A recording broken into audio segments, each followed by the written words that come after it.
Appropriations Committee hearing. My name is John Stinner. I'm from Gering and I represent the 48th Legislative District.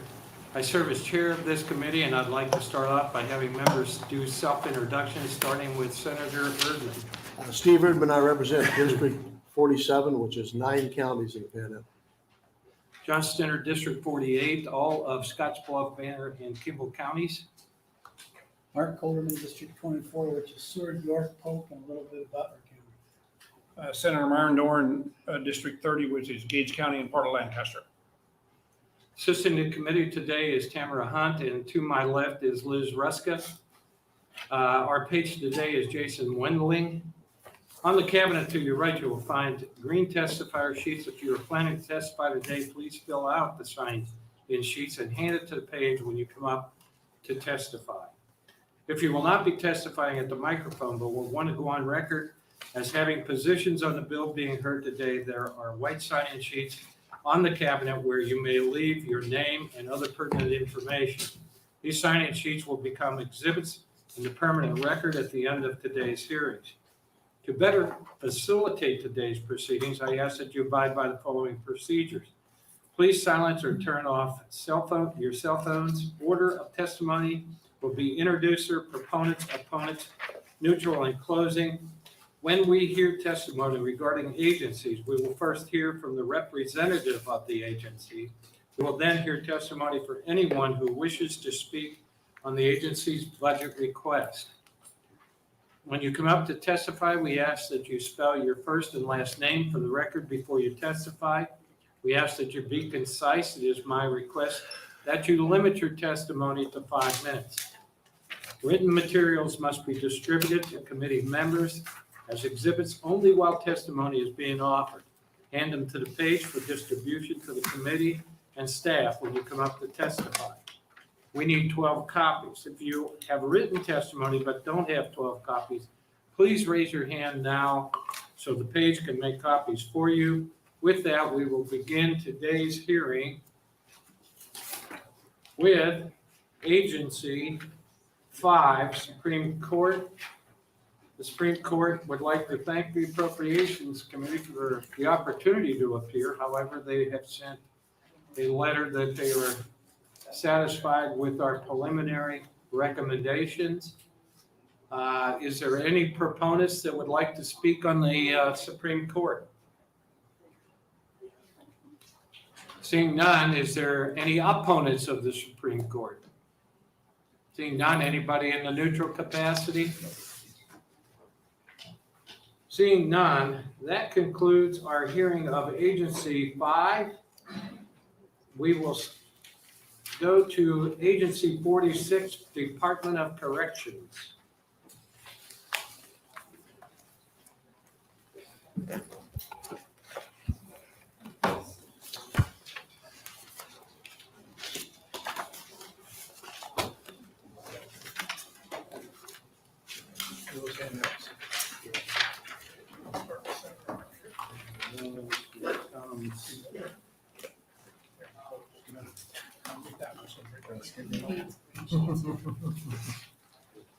Thank you. Yep. You get the green sheet in here.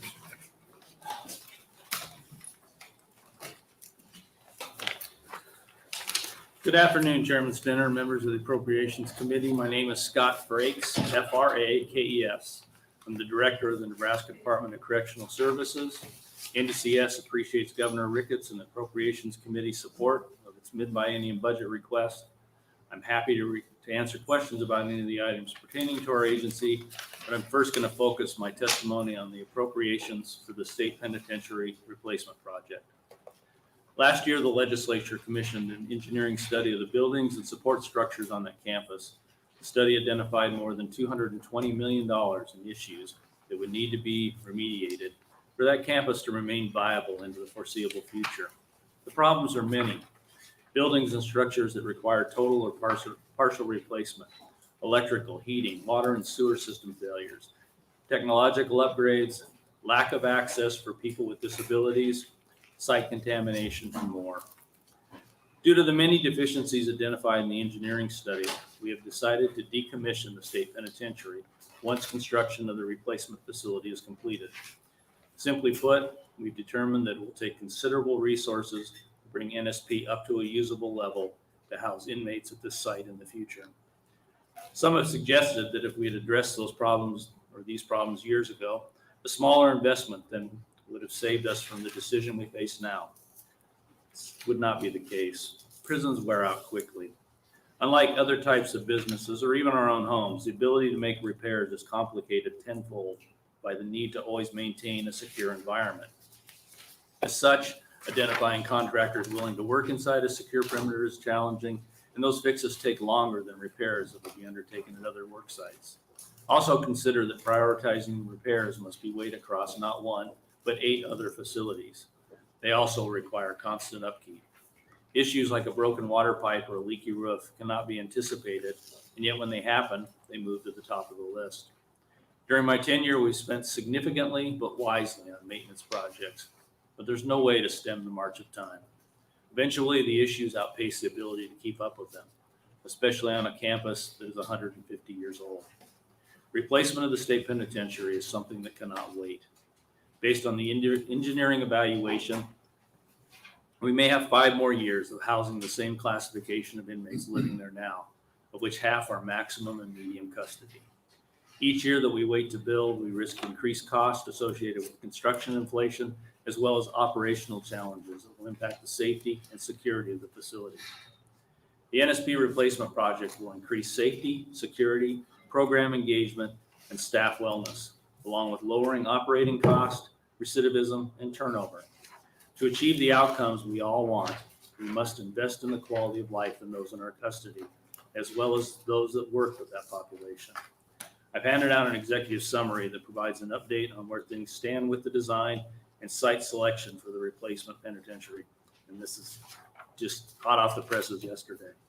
While the design process is ongoing, contact is being made with property owners to secure options on identified parcels of land. And at this time, I'd be happy to try and answer your questions. I'm going to ask the committee to introduce a second or two. I want this passed out to Director Frakes as well as the members of the committee. But I thought this might be a good time for myself, because I've been involved with this issue for quite some time, and maybe I can use a little bit of a chronology to kind of give you some insight into what we're trying to do, what we need to have in order to make prudent decisions. But I think you remember when we started this process, there was considerable concern about overcrowding. We were over 150%, second in the country. When I started here almost 8 years ago, there was a specific timeline, and the specific timeline was July 1st, 2020, and it really addressed prison overcrowding as a primary focus of this legislature. So what we did on appropriation side of things is we did pass, and I'll go through that a little bit, passed several pieces of requested legislation to build beds, to improve things. I think, and I'll go through that again later on, but we never hit that 140% that we had our sights on. The other thing that we also received at that time is a Dewberry report that really gave us a timeline and a blueprint of how we move forward to get to the 140% by that specific time. Programming was a major league emphasis at that time. Programming, moving people through, get the programming, and obviously then go on to probation. 605 was passed at that time, which was major league legislation for this legislature that dealt with a lot of the issues that we're talking about. Some of it reforms, and a lot of it being reforms. So I'm just going to go through just a little bit of analysis for the committee's purpose. General funds appropriation at the time that I have started was $209 million in general funds. We dropped down to 207. That was during the budget crisis. I think that's when I took over as chair. Well, interestingly, right now we've passed a budget at $260 million in general funds. And I have some adjustments to make, but during that time, just to remind some people, behavioral health staffing, we put another 1.1 million, 1.2 million in that. There were some other changes that we made. I think that first year we also had hepatitis C. We put over $8 million. It ended up being $11 million into hepatitis C. So we were accommodative in that. Critical under-resource issues, we put almost $1 million into critical resource allocations. I can go through the whole list but every time it's programming and trying to address all the problems that we had. Obviously, we've also accommodated in our budget a salary increase. And that salary increase, if I can find my pages that I have everything written on, will bring up your general funds budget to around $305 million at the end of this biennium we're in. So if I just do the quick math, that's $100 million of operating costs that we have passed. That's a 50% increase. 100 million divided by 207 is about a 50% increase in cost associated with corrections. 50%. There isn't anything in my budget other than property tax relief, or our budget, excuse me, that even compares to that.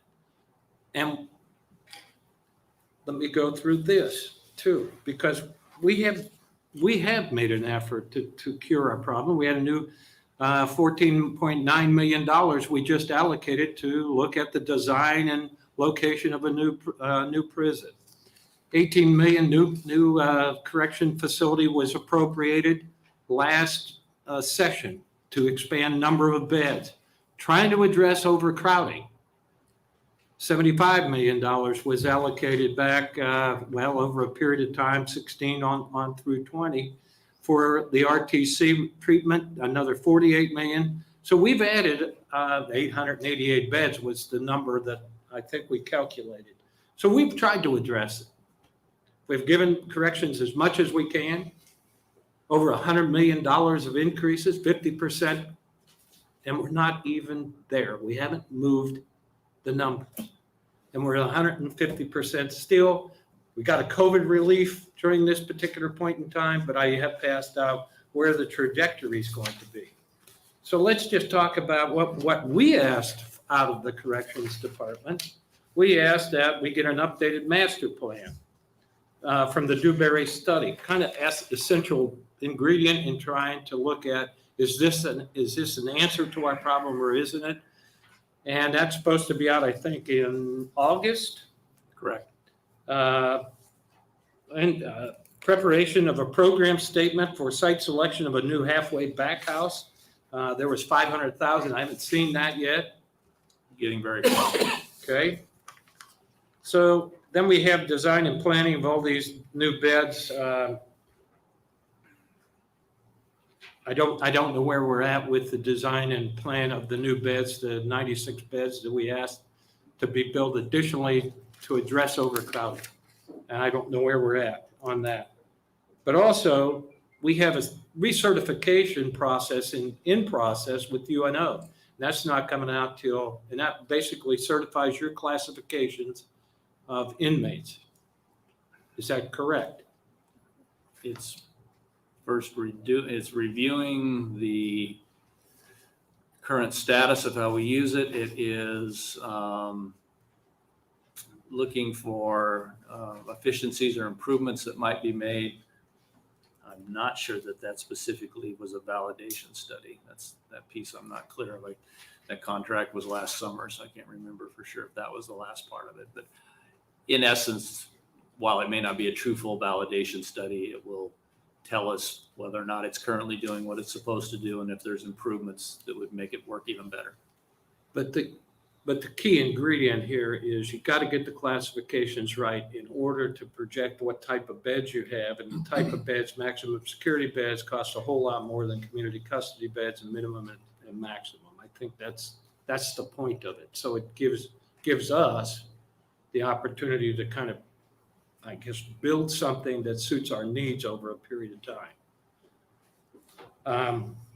And we've in our preliminary budget, we've allocated $275 million now for a replacement prison. And I think that's where we deviate. I think everybody from the administration is looking at this pen is outdated, needs to be replaced. And I don't think anybody's going to fight you on that particular issue. It is old, and it is probably at the end of its useful life. But you're not addressing the overcrowding problem. And I just want to take you through what a report is that you had prepared, which is this graph here. So if I just look at this graph, and it was JFA, I don't know who they are, but I think it's an authoritative source. They've been pretty accurate. So we're going to spend $275 million of the taxpayer money. And at the end of 8 years, we're going to need another 1,300 beds. That means I need to allocate, if I'm going to plan for 20 years, like we should be doing, we probably need $1 billion. Is that what we want to do with taxpayer money? Something has to happen here, okay? Somebody has to stand up and say, this is nonsensical. Now, I'm not saying that the replacement of the prison is nonsensical. We'll pick up a few beds. Maybe we'll have better operational facilities and efficiencies derived there. I'm not saying that, but we're not addressing the problem. And for us to stand up and say, geez, we just threw another $275 million to replace an aging prison and haven't addressed the overcrowding problem, it isn't going to go any further until we do that. That's what I hear. And we're on a different track, and our track is looking at overcrowding. What do you? We put aside for reforms, I think $10 or $15 million to address reforms, because we need to come up with better solutions. Throwing taxpayer dollars at prison cells isn't an efficient way or a good way to use tax dollars. We got to come up with programming ideas. I think there's a bill coming out of judiciary. And I'm sure you sat on that committee all summer long with CJI. We got to look at those reforms and see what happens to the trajectory. We cannot continue to build. We've already tried that. I mean, I tried it over the last 7 years, 880 beds, and we're still in the same place we are now. And of course, the CJI report, if I'm mistaken, it isn't our incarceration problem that we have. It's how long the inmates have to stay in there. And maybe that's a programming issue. Maybe it's a sentencing issue. I don't know. That's out of my lane. But this is a math problem for me. And the math doesn't work. And as a steward of the taxpayer dollars, and all of these folks around here are, I'm not going to throw money at something until we take a look at this right here and cure this right here and have a strategic plan to correct some of these problems. And if you saw, we were probably the worst in the country right now as far as prison population expansion. Everybody else is going down. Why? Because they've adopted reforms. And I may be picking on you, but I'm trying to give you a sense of our decision-making process. We have to have the data. The data has to support the dollars that we're spending. If it doesn't, then that's not a good solution. And that's where I'm at. And anyhow, I'll open it up for you to make your comments, and then I can open it up for questions for the committee. Senator Stinner, you put an awful lot on the table, so I'm not sure how much of it I'll be able to circle back to, and you may want to come back and ask me more specific questions. So let's start with the fact that Nebraska's been underbuilt in terms of prison space for over 40 years. So that's kind of the starting point. It wasn't that we had all this capacity and then we worked to fill it up. It's that we have always not had enough beds consistent with the number of people incarcerated. So whether you look at our population of less than 3,000 in 1980 or the 5,500 that are with me today, our design capacity has always been well below that, which is why we have that stat of being one of the most overcrowded in the nation. How we work to address that is, you talked about all those things. 605 did some really good things for our state. It significantly increased the number of people that are going out with community supervision. It then correspondingly reduced the number of people that jam out of prison without supervision. It's not clear how much 605 contributed to where we are today in terms of prison capacity. What we know is it didn't produce the results that they believed in 2015 that we would drop to 4,500 inmates.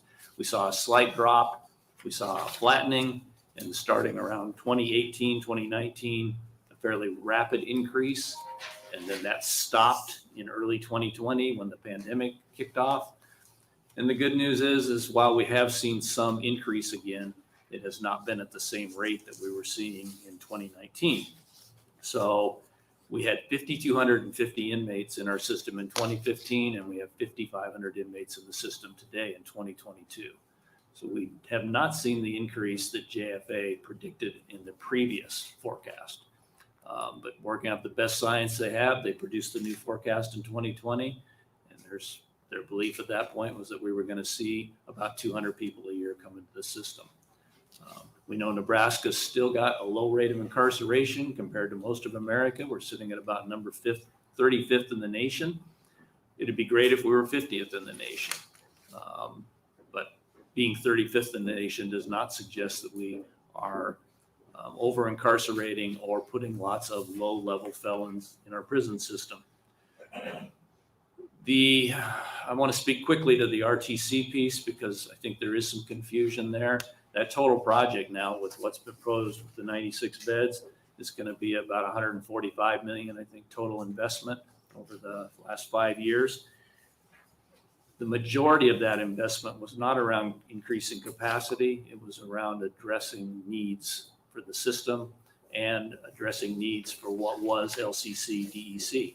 So there's a facility, 2 old facilities, actually a little bit older than the last remodel of the penitentiary, but that was a brand new greenfield in 1977, 1978. So it doesn't have all of that 150 years worth of stuff under the ground that we don't know what it looks like. It has, none of the systems are more than about 50 years old. So it was a great example of a facility that could be rehabbed, modernized, and brought up to standards, much like we did with the penitentiary in 1980. The only true capacity increase was the 384 maximum security beds, and not in the sense of building more beds to put more people in prison. It was building more beds to address this underbuild issue. It added 384 beds to our design capacity. It didn't raise our overall capacity to house people in the system. Going back to that issue of our design capacity being so far out of whack with the number that we house. Much like this project, which I appreciate that you're acknowledging that we have a problem, that we have a facility that needs to be replaced. So that's kind of foundational to this conversation. Connected to that, there again, that's not to add 1,500 beds to our system. Currently, we house 1,300, I think it was 1,301 or 2 this morning at the penitentiary. We've been as high as 1,350. Operationally, by our measurement of operational capacity, we could put 1,400 people in beds in that facility. It doesn't operate well, and I don't want to do that, but if that's what I need to do because of if there was an increase in the population, that's what I would need to do. So there again, what this new replacement facility does is increase the design capacity from what is today just over 800 beds at the penitentiary to 1,500 beds. So now the math changes again. With the construction of that facility and the closure of the old penitentiary, the whole issue of our design capacity and our statutory operational capacity becomes very different. Absent some significant increase in today's population, we would be under the statutory operational capacity. So the Emergency Overcrowding Act, I would implement subsection 5. That's where I would tell everyone we're no longer over 125% of design capacity. With the opening of the new beds at the RTC, we'll be at a design capacity of, I believe it's 4,079 beds, and that gives us a statutory operational capacity of just over 5,000 beds, or 125% of 4,000. With the opening of the replacement facility, our design capacity would increase to about 4,700 beds, and actually with this other 96-bed project, 4,800 beds. So that would put our statutory operational capacity to over 6,000 beds, which would put us in a very strong position, even if there was some increase in the population. So the solution to this problem isn't just about just building beds to address capacity. When we talk about our population management, it's building beds to make the math work correctly. It's building beds so that our design and statutory operational capacity are consistent with the number of people that we house. Everything you talked about in terms of continuing to look at work, the CJI work, other things that we can do, things that my system, the Department of Corrections can do to prepare people for release and get them out as soon as possible, that's all part of the solution as well. But that brings us back again then to the issue at hand, and that's a facility that we've already waited 1 year. I knew there was a problem over 2 years ago. That's when I started the conversation.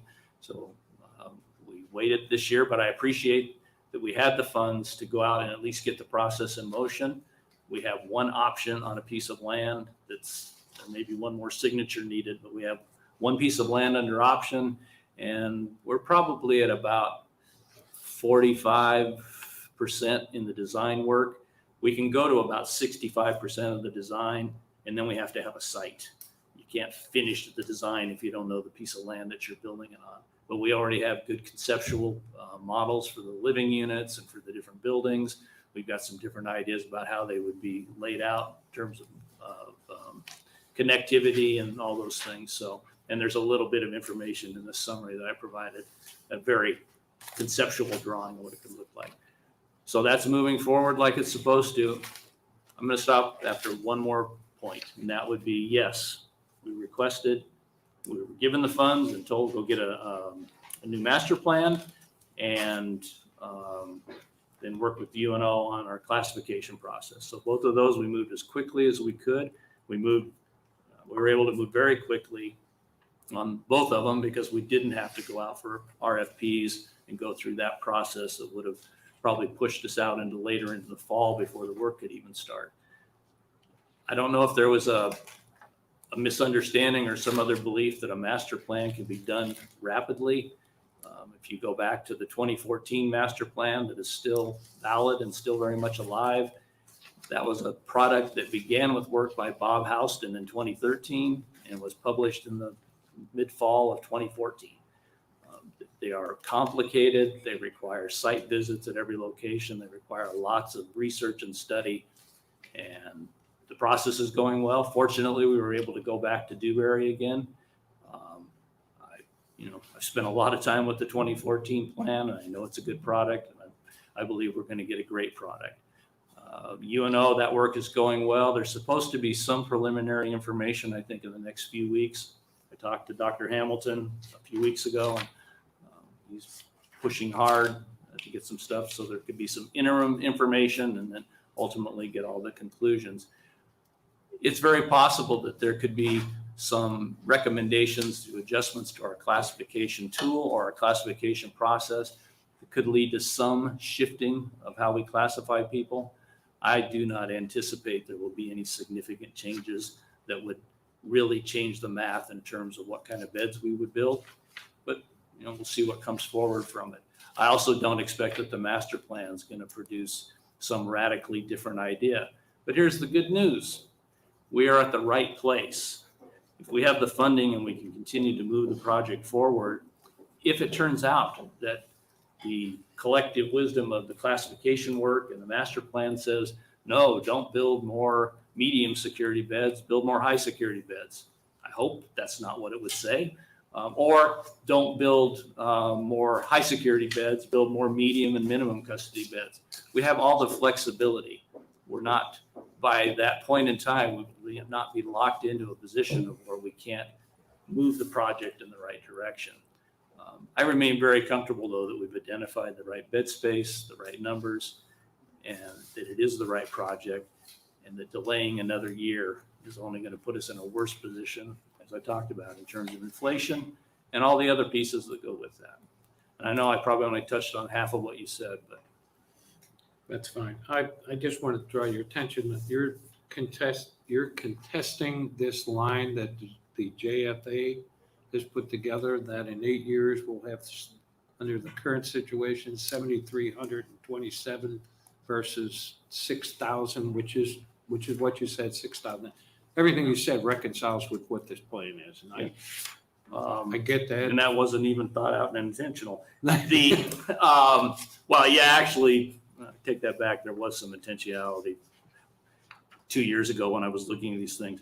If there are no changes in current practices, and if there are no things that would address the number of people coming into our system and the flow of people out of our system, that's JFA's projection. And that was done in 2020. And so at this point in time, yes, I still consider those numbers valid. Okay, questions? Senator Wishart. Thank you for being here, Director, and I apologize for being late. I hope I'm not being redundant here. So is it your plan to close the penitentiary? Yes.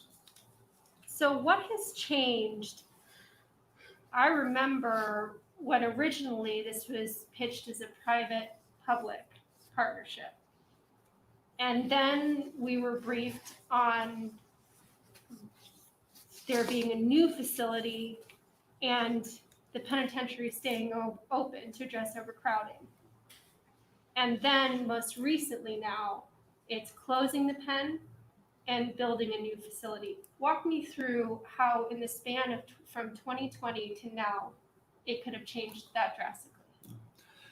So for me, it actually started in 2019, as I was doing probably I think it was in the summer, August of 2019, when I first had the conversation with someone about the private-public partnership approach. At that point in time, I honestly believed that the facility, the existing penitentiary, was still in good enough shape that if we dropped it to minimum custody, where we no longer need the security electronics, we don't need the towers, we don't need all of those hard physical security pieces, that we would be able to operate it as a minimum custody facility. And even after the first program statement that we did, and then initial more of a high level review of the condition of the facility that was done by DLR, I still was somewhat optimistic. But then as we went through the process and this engineering study was done and they came back, I no longer think that's true. I think that at this point, the condition of the facility is such that even a minimum security population isn't that they couldn't be housed there from a security standpoint, but I wouldn't be able to meet their basic life safety needs and all the other things that come with it. I got to have a facility where the water comes on and the sewers work and those things. And so my dream that we could turn that into like a vocational training school, unfortunately, has fallen apart. So my understanding with the water system issues and piping is that can be fully replaced for about $2 million. Why is that not a reasonable investment to do? If there was a decision at some point that it still needed to be used in some capacity, it could be. That would hardly scratch the surface, though, in terms of fixing the issues that would make it safe to continue to house high security inmates in that facility. Or even there, not any inmates, because it isn't just the water system that has issues. There's electrical system problems, sewer problems, steam pipe problems. So there's a collection of things. So will it be reflected in the master plan that's due in August? Is my understanding it'll be That's the target date, due yes. in August? Yeah. Will it be reflected that penitentiary should be closed?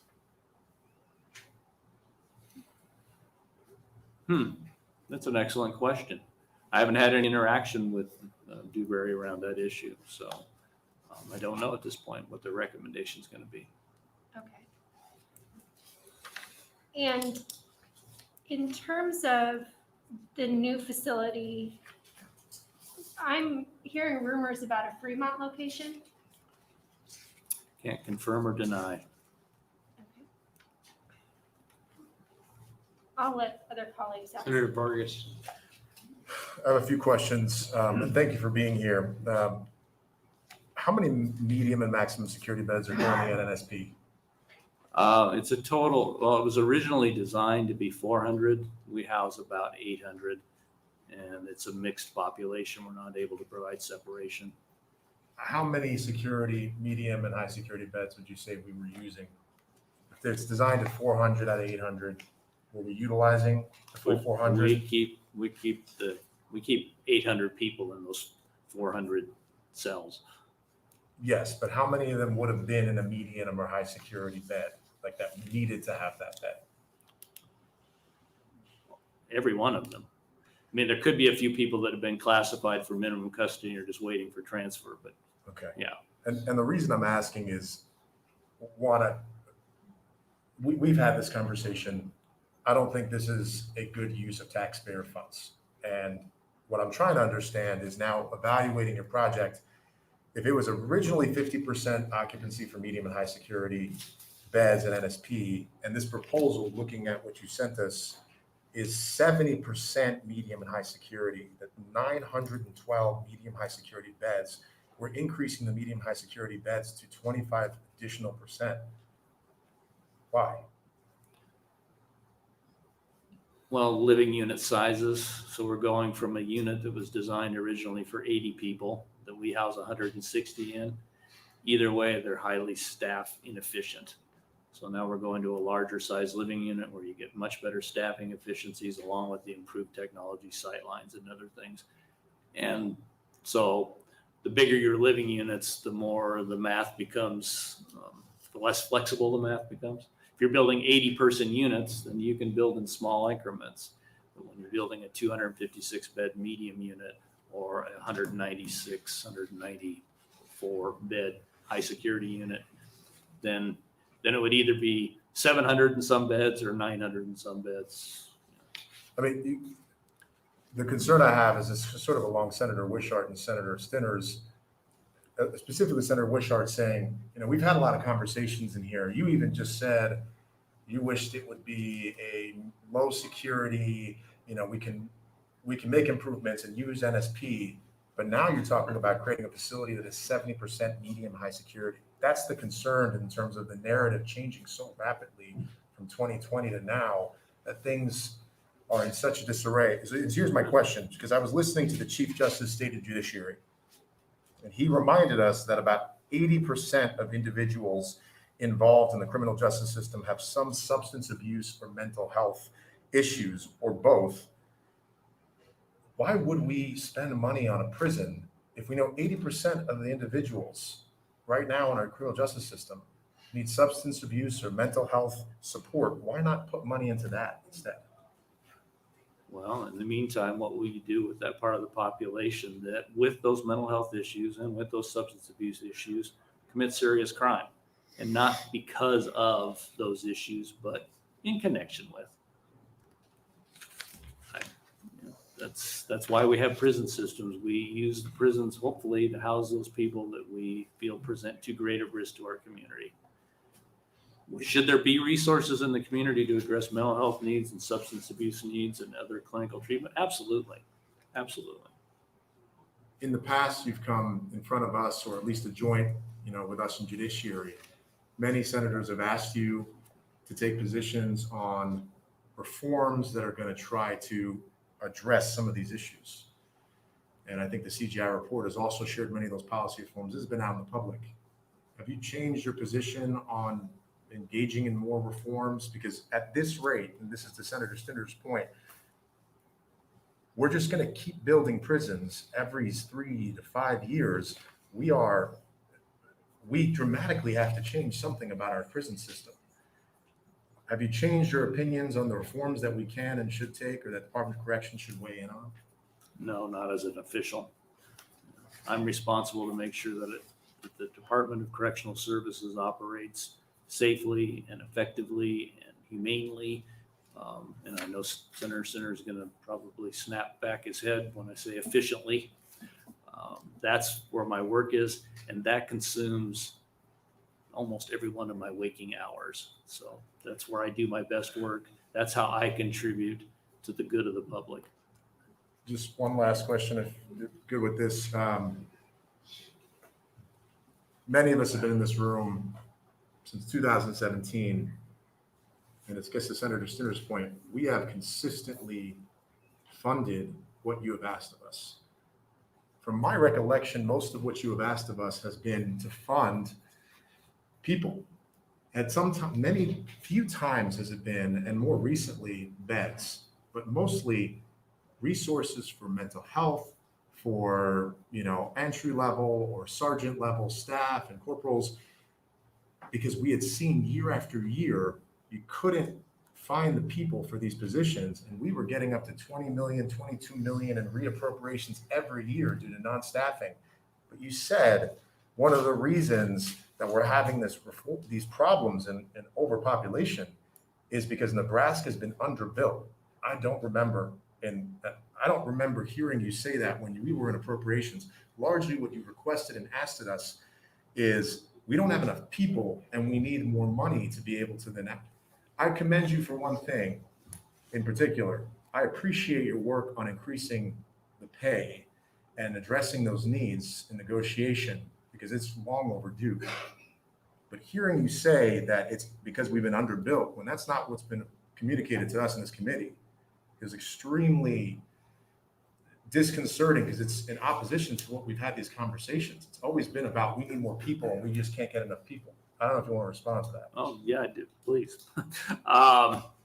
So perhaps not in appropriations, but I have said in testimony that we have been underbuilt for 40 years. And that it was pointed out in the 80s. There's an article from the 1980s that lays on my table in my office that talks about the overcrowding in the Nebraska prison system. And we've got the data to show that we've always been well above our design capacity. So when I say that we're underbuilt, we're well above our design capacity. We found different ways to work around that, and in fact, above statutory operational capacity as well. So we found all kinds of workarounds, but the majority, or I'll say the majority, a significant part of our system was built as single person cells. And none of those are single person cells. They are, if they were built as single, they have 2. If they were built as 2-person cells, they have 4. And you work your way across. We tried our best to figure out how to make sure that we have all the other pieces that will keep a prison safe and secure and operate in a healthy way. But here again, the penitentiary is a good example of not having all the other amenities that make for a good, healthy prison in terms of day room space and recreation space and programming space and dining space, just all on that list. So that's the underbuilt component. I got an agency that was handed to me that was underfunded, that was struggling to get, in 2015, that was struggling to get the funding it needed to do the evidence-based practices that we were told that we should do and that I came saying I wanted to do. You've been incredibly generous in helping us do that. It was understaffed. We did a staffing model, did a staffing audit, brought it to appropriations, got general buy-off that it was acceptable, got questioned by another committee that thought I'd cut it too short, that I'd actually tried to underestimate the number of additional staff that were needed. But we managed to get through that piece. Here again, my request for those staff, funded. Then we added new spaces that drove new staffing needs. This year, 55 or 60 this year, then moving to 125 new positions that are fully funded July 1 for the new prison now named RTC, the new remodeled rehab prison known as the Reception and Treatment Center. Again, thank you very much. And then the pay increases and the need to address pay. We were in a serious position. We were on the lower end of pay for our staff, and it was evident in terms of our ability to attract and retain staff. And even efforts where we thought we found the right number and got the support, got the funding, things continued in the wrong direction. Then of course, last year we were part of that national issue of just a mass exodus of staff. So we appear to have finally landed on numbers that work. In the last 2 months, we have hired 283 staff. We have, and we continue to hire. We've had almost 700, well over 600, I think it's almost 700 applications for correctional corporals and caseworkers, the protective services staff. At the same time, our total turnover for the agency, December and January, was 50 people.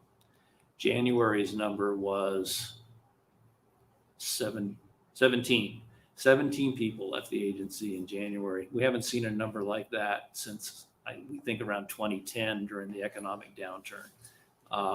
So, that's the magic that we need. We need a low turnover and we need this high recruitment and then of course build that retention. So, but it's, as we see, the numbers are big, and unfortunately the bigger any agency gets, the higher the wages go. Then each, increase of 1% in wages drives significant millions of dollars. I'd like to think that we are at a place right now where I won't need to come to you in the next biennium asking for yet more significant increases. Got to see what the economy does though. But at this point, I'm feeling very confident about what has been enacted and the success we're seeing. Are we still in an emergency declaration stage? We are. We reviewed that just this morning. Okay. I think we're sitting at 146, 48% of design capacity, somewhere in there, maybe a little bit lower. And we're at about don't hold me to this, 130% of operation. We would have to be below 125% of operational capacity, or we'd have to be below 125% of design capacity to meet that threshold where we would stop the emergency. Numbers actually came down mostly to COVID, did they not? COVID seemed to be a big contributor. And then where do some of the other reforms that have been enacted fit into that? Because if you were to look at the JFA forecast from 2012, I think it is, I think we should be at higher numbers based on their estimate at that time.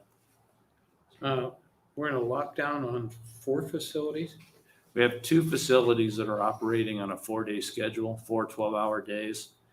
And we have 1 facility, the penitentiary, that's operating on a 7-day, 12-hour schedule. Based on the staffing numbers that I'm seeing, I'm expecting that we're going to be able to make some changes to those schedules relatively soon. We've hired all these people, but now they have to go through the 6-week academy. They have to be deployed, get a couple weeks of on-the-job training. And then, so it'll be about April 1st is where we should really feel the impact of all these staff that have come in. So that should mitigate the lockdown, but we still are in emergency. We have what short-term plan? We've got beds coming on. How many beds are coming on in May? There's 416 beds total capacity. So that'll bring our design capacity up, I think, again, 4,079. Okay. Which would put our operational 125% of that is 5,000 and something, 70 or something like that.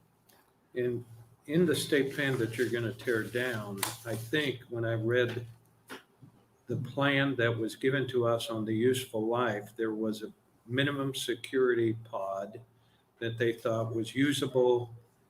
I believe that I was actually on appropriations when we gave approval to build that. So it's almost brand new. It is. Not? That's the money that we were, we've had, I'm proud of this actually. We have consistently come in ahead of schedule and under budget on our different projects. And that money came from the CCCL expansion and rehab project, where we added the 160 beds for women and went through and refurbished the facility. And that was on the heels of the 100-bed temporary unit that was built there that was from appropriations. So we had savings, and we asked if we could use those savings to build a similar 100-bed unit at NSP. It was a little more expensive because it was inside a security perimeter when we built it, but So yes, And you've looked at the plan for $220 million to build back as if it's new, is I think what they said in that plan. I find that interesting. to the degree possible, absent going in and digging, everything out of the ground and tearing down every building, you can't really build to what I would call new. You can refurbish, you can rehab, you can certainly replace all of those mechanical systems. We could go underground and provide new water, sewer, electrical. But I thought the plan actually included all of that. right, infrastructure. it does. So It does, but $50 million difference isn't chump change, so. it's not Just chump asking. change, but we won't end up with the same quality that we'll end up with in starting fresh and building a new facility. We won't end up with, it's not the better investment. And as we know, how often have we gone in to do a major project and then find out, oh, didn't realize that was there. Oh, didn't realize, that hidden tank was in the ground. And so, Well, I've rehabbed a lot of buildings in my lifetime, and I know what you're saying. There's always surprises, so I can build in a 10, 20% contingency, but I think they have that in there too for unknown. So it's something for discussion. I'm not going to throw that out as something the committee has agreed to. I think the committee, by what their actions are, have demonstrated that something needs to be done. Yeah. I think just to put it into context for me, and what I'm trying to get to as an explanation for this thing, in 7 years, we've spent $400 million. If we do this, we've increased our operating budget by $100 million. And I'm still in an emergency declaration stage, and that's just a head scratcher. but with this investment, that would definitely end. Well, Absent. Contraire, because according to this report, we're going to have 6,000 beds, and in 8 years, we'll be right back to 150. Absent no change in the With math. absent no changes. Right. Agreed. Yep. So.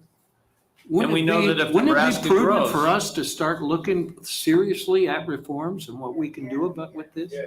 Well, we are.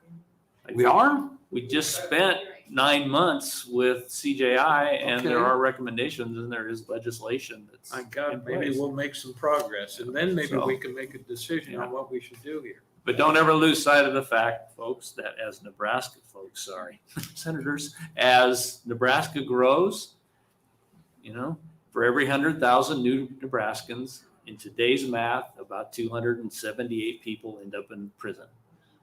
So if we can change that math and make it 250, which would be a significant improvement, but that's still for every 100,000 new, that's 250. That's one living unit. And that's 10 years, we've grown 100,000, so every 10 years, we're gonna have 270 more people. Okay. I can do that. I think Nebraska's In going to 20 grow years, faster. when I'm but building out, then I Yeah. can probably build it for 4. That would be good. So one last piece of, My other recommendation to the committee is let's put $1 billion out there because it looks like that's what we're gonna have to build. Does that get anybody's attention? Does that make you feel uncomfortable? It makes me feel really uncomfortable. I hope that's not the future for Nebraska. Well, we're headed down that road, and I think we've done as much as we can do as a state to build beds, to accommodate operations and all the rest of that. I think it's time to really kind of pause and really take a hard look strategically at what we're doing on all corners as it relates to corrections. And that's my position today on it. But I appreciate you coming in. I appreciate what you're doing. I got more questions. Sorry, Senator Clements, go ahead. Thank you, Mr. Chairman. Thank you, Director Frakes. There was a discussion about the high percentage of maximum security beds in the new facility. Is part of that from transferring maximum inmates from Tecumseh? I'm actually hoping to address that and with the 384 beds that was brought on at RTC. So no, it really comes just back to the math. If you're building living units in size of 256 beds for medium or roughly 200 beds for maximum custody, you're either going to be a little low or a little bit high. If you're building small little living units like those originally were built as, then you can get a little you can get much closer to what you think the number is today. But those are really inefficient and expensive to operate. The new RTC is going to take on some of the Tecumseh maximum. It will ultimately when we get all these staffing issues sorted out. Oh, you need staff to staff them first. Right. Oh, I see. In the proposed new site, we're talking about potentially needing more even in the future.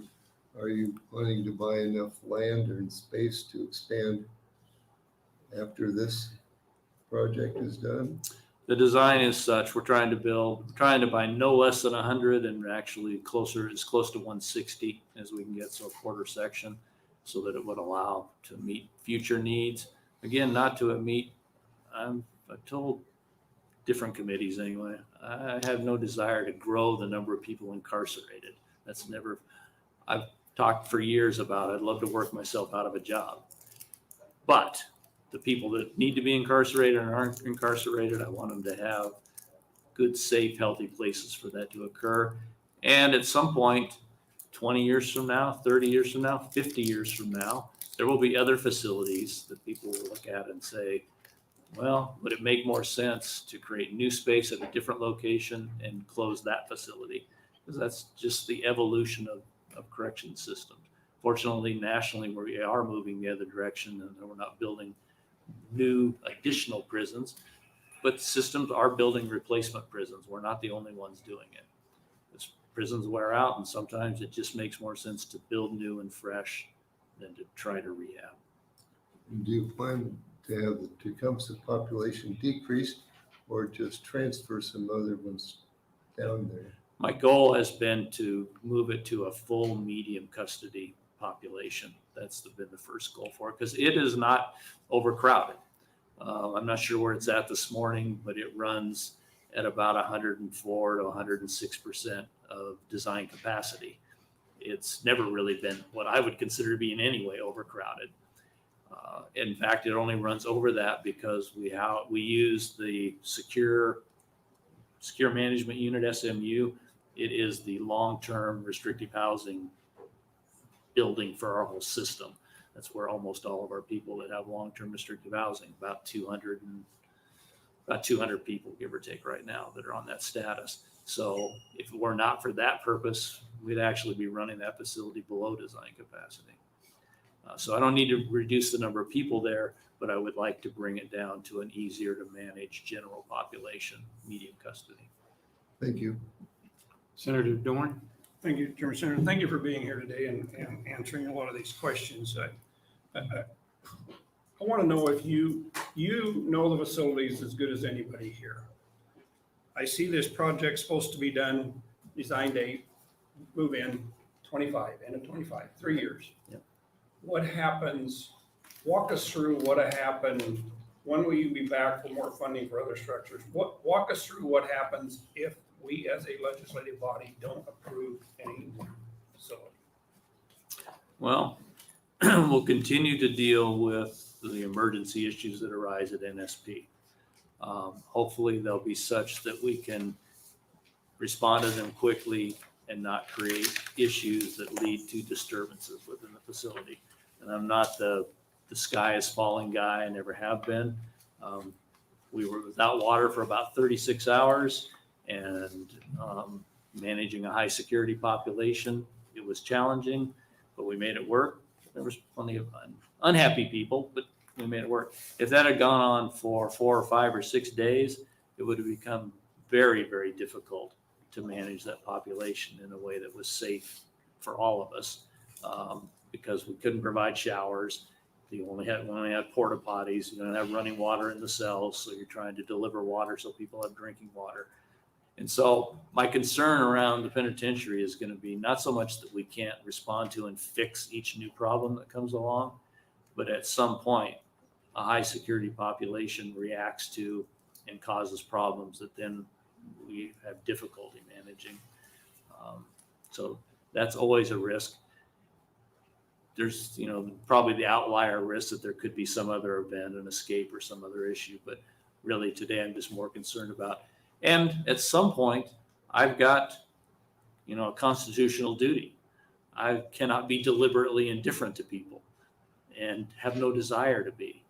And it becomes harder and harder to defend when you've got repeated breakdowns of systems that lead to things like forcing people to use porta potties, to not have access to running water and those kind of things. So that's just one more factor that I have to think about.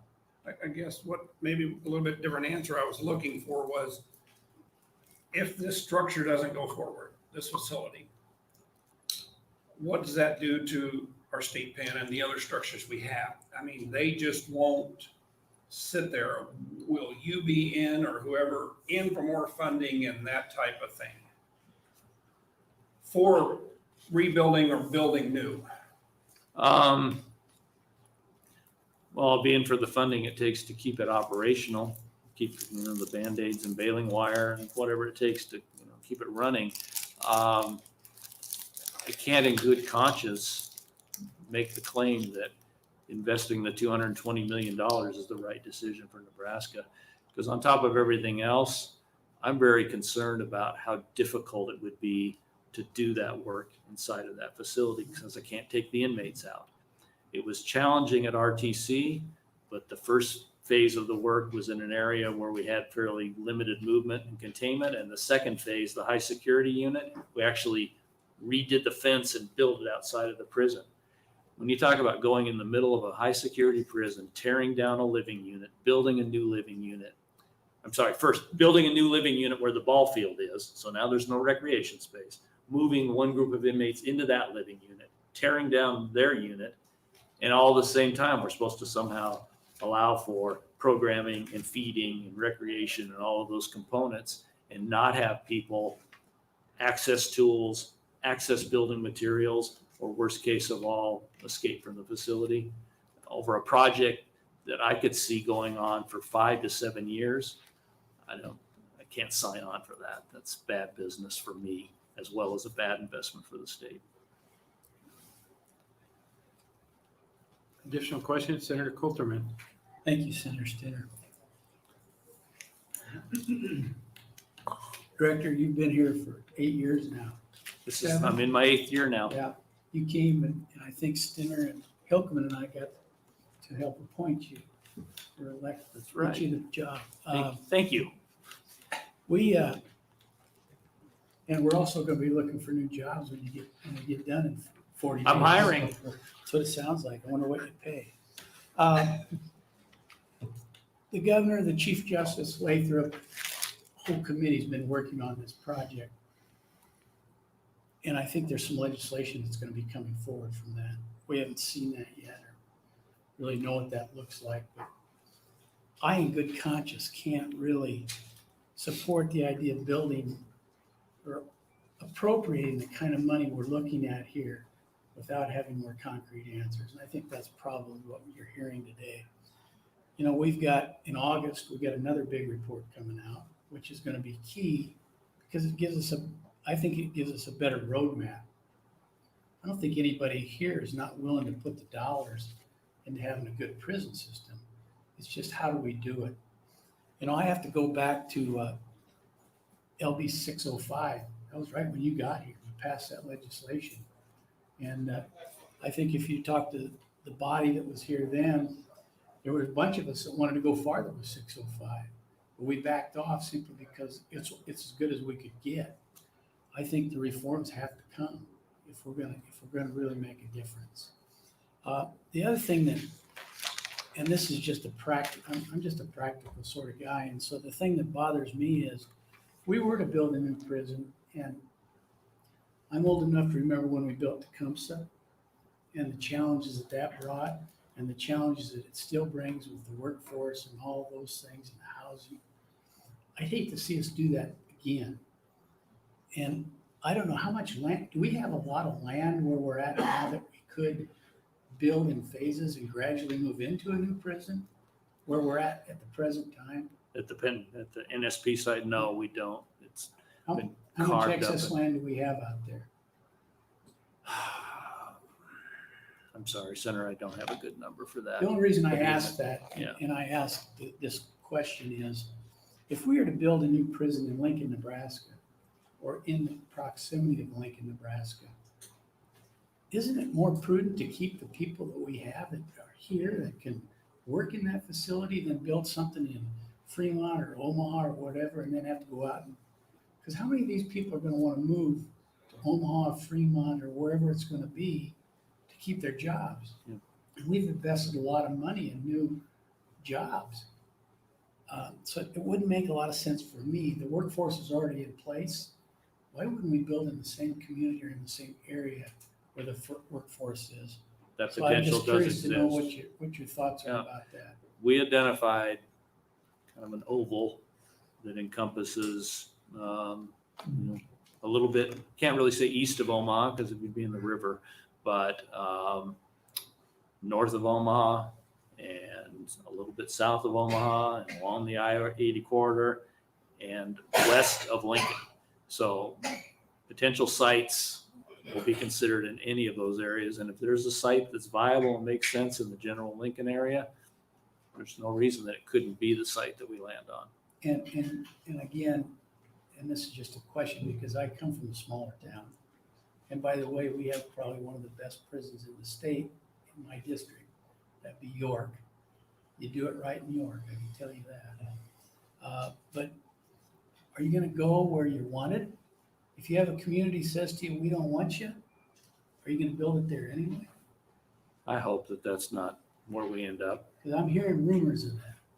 And I'm just, That's the difficult part of this. And in fact, it's been complicated somewhat by the fact that we had to go out with this option approach instead of actually just going out and soliciting, who wants to sell property, we're ready to buy property. So that, and I have to, both for the seller and for us, that part needs to stay confidential. And, but it would absolutely be my desire that we land in a location where the majority of everyone involved agrees that it's a good thing. Let's be realistic. There's not going to be a site in Nebraska where every single citizen is happy and thinks that's a great thing. The last thing though I want is to try and force myself into an area or a community where the general consensus is we don't want you there. thank you. Thanks for being here. Senator Wishart? Thank you, Director Fritz. You spoke about the CJI process and also you're needing to stay neutral on criminal justice reform. Across the country, are there directors of corrections who engage in pushing for policies that find alternatives to correction? There are some. So what is it that is keeping you as part of the CJI process from being involved in that? Well, because I operate within how things are done in Nebraska. And this is, I know what my expectations are and what my role is within state government. And that's what I work within. Any additional questions? Seeing none, thank you. Thank you.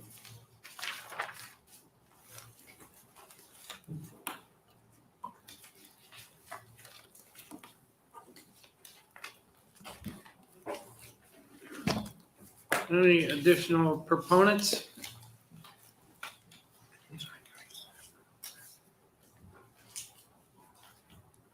Any proponents? Okay, here's opponents. Any opponents? Please come up and testify.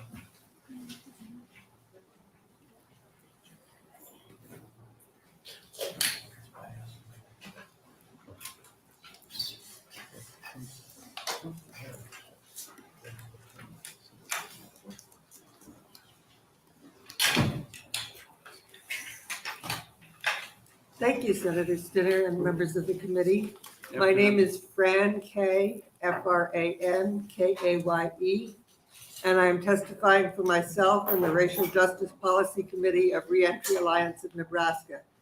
We oppose including funding for a new prison in our state budget.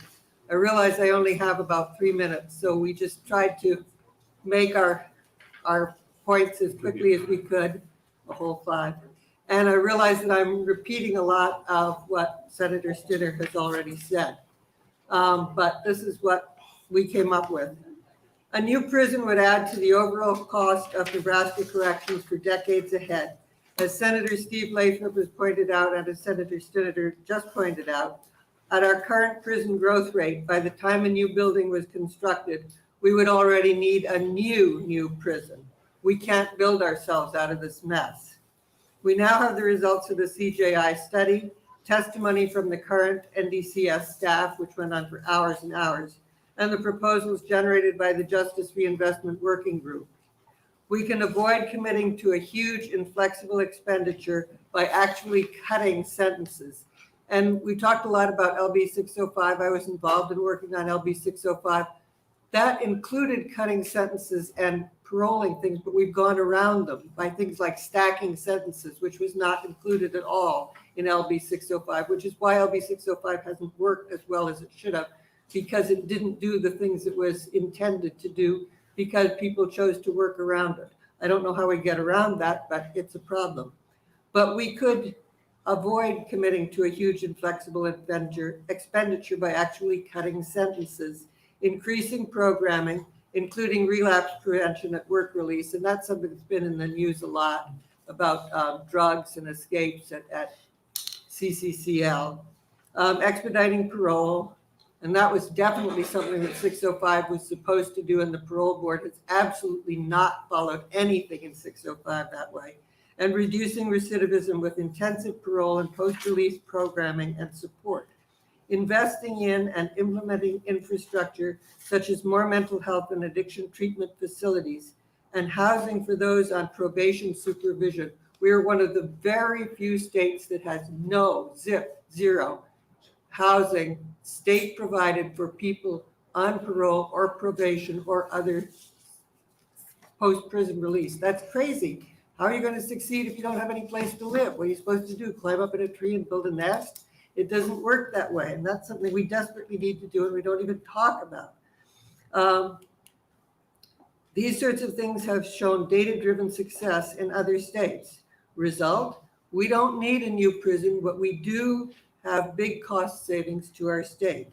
Both the absolute number and the proportion of persons incarcerated in Nebraska continue to increase while they have decreased in almost all other states. We cannot continue this costly and unnecessary growth, which comes not from more admissions, but from longer sentences and shorter paroles because we're slower to let people out. Scope and rationale for a new prison keep changing. This is something that you could tell what I did for my living all my life. Senator Wishart has said before, are we addressing overcrowding and short staffing or something else? What is to be done with the current NSP? The institution is old, but the individual buildings are mostly middle-aged or new.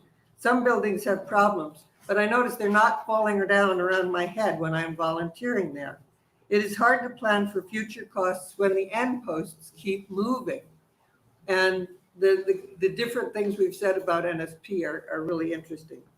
With the St. Francis debacle, we have seen how sloppy bidding works.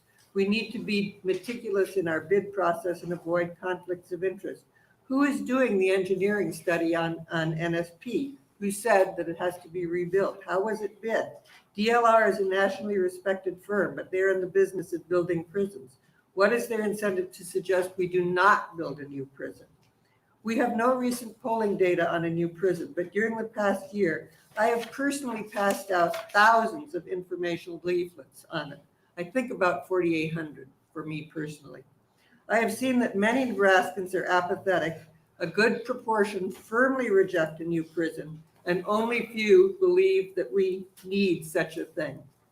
We would spend less money for more public safety by following suggestions from CJI and the working group. Increased incarceration with lengthier sentences increases both crime and cost. Thank you very much. Thank you. Questions? Seeing none, thank you. Thank you. Senator, how is a point of order in the hallway can hear? Is it okay for me to testify still?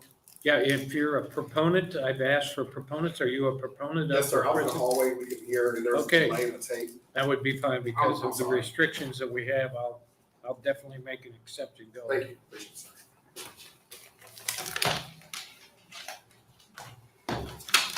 I don't know, how many people do we have in the hall? There's at least one more. I don't know if you left, but Okay. Mr. Chipman from. You may want to yell out there and tell them how many proponents right now. There's at least maybe 5 or 6 people where I was at. Yes, sir.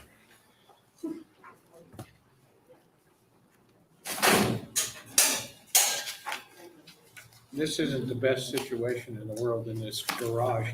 Yes, sir. I understand. Yeah. I appreciate it. Well, thanks for accommodating. I appreciate it. Well, good afternoon, Chairman Stenner and members of the Revenue Committee. My name is Anthony Conner, ANTHONYCONNER. I'm president of the Omaha Police Officers Association.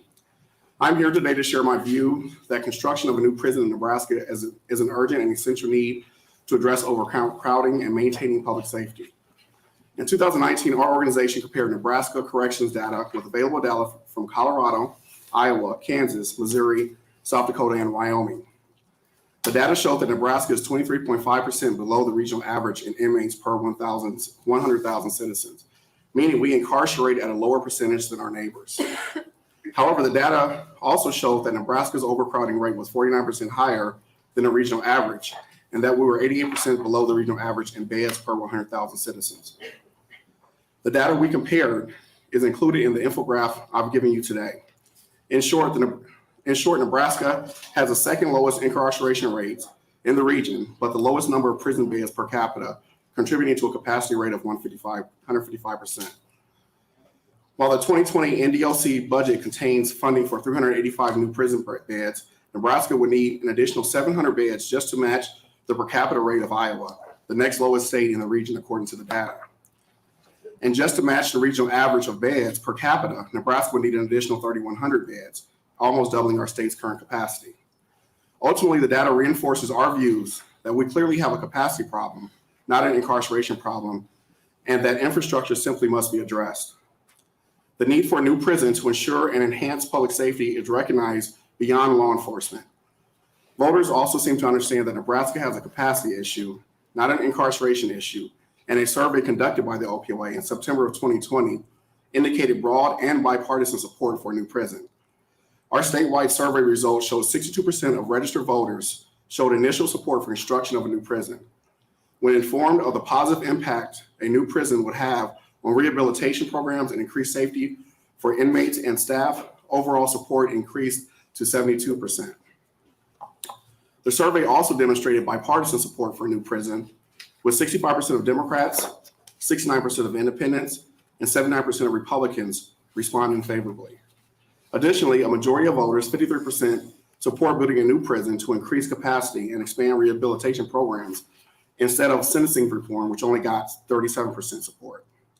I believe voters share our views that we cannot reform our way out of overcrowding.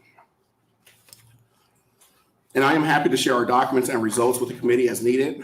At the end of the day, our prisons are in an overcrowding emergency because we simply have not built prison bed space at the same rate as our neighbors.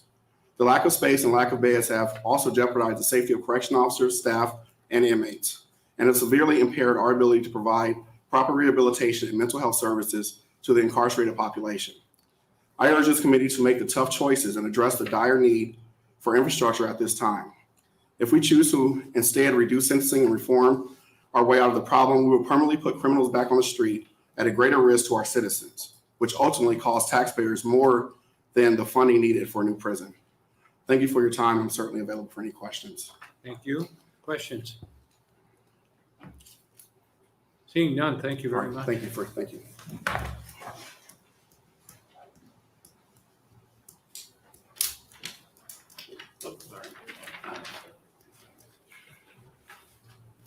Good afternoon. Good afternoon. Here real quick. We're still in a proponent state. Yes, correct. Yep. Just wanted to check. Yeah. I am Michael Chipman, MICHAELCHIPMAN. I'm the president of FOP 88. We are the organization that represents correctional officers, correctional corporals, correctional sergeants, correctional caseworkers, and we also represent protective services members and DHHS. We are for you supporting this budget proposal. We need to build a new facility. We need that infrastructure. It's important for our safety. specifically when you look at like NSP and how dated the infrastructure is, it has a lot of blind spots within the facility, just because the design is from the 80s, some older than that. Also, it's just with the overcrowding, we're not able to do our job safely. It's just that simple. We need this infrastructure. We haven't built a new facility, I believe, since 2001 with Tecumseh. We have to add on to this. I believe it's 36 in the state per capita on incarceration. We have an infrastructure problem, in our opinion. We do not have an incarceration problem. So we would ask that you guys support this. Any questions? Senator Wishart. I have a question about salary increases. So first of all, kudos to the FOP for getting significant increases that are long overdue. Just want to hear from you what you're seeing and hearing from correctional officers in terms of the pay increases and what more this legislature can do to help with that. So right now we're seeing a really good turnout with people applying. Still a little slow at Tecumseh with our application. We're getting a lot for the Omaha detail that go down to Tecumseh, but the other facilities we're seeing really well. The last number I got is we're only down about 30 or 40 staff at RTC, which used to be LCC DEC. I don't know if that was ever officially approved. And then NSP is only down around 100. We've had, like I said, we had over 600 applications in December alone. In January only had 13 people leave. It's been really good. It's going to take a while to get all these vacancies filled. It's a 6 weeks worth of training. You can't do them all at the same time. There's only, you got to get an infrastructure of your STA. You only have so much room to get so many people in at a time. And so they're working on that. But I'm optimistic. Like RTC will start feeling some relief from our numbers March, April-ish. And then NSP a few months after that, they will definitely feel it. Tecumseh, with the detail, it may take a little longer, but that's kind of when we're going to start really feeling. We're definitely moving in the right direction compared to give you an idea, August of last year, we lost 65 staff. I mean, so it's just a huge difference.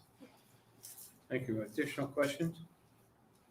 Seeing none, thank you. Thank you. We're still in the proponent. Yeah. Check. Opponents out in the hallway. You're gonna go check. We'll check with the hallway, please. Are there any proponents? It doesn't look like a senator. Okay. Seeing none, we'll move to opponents.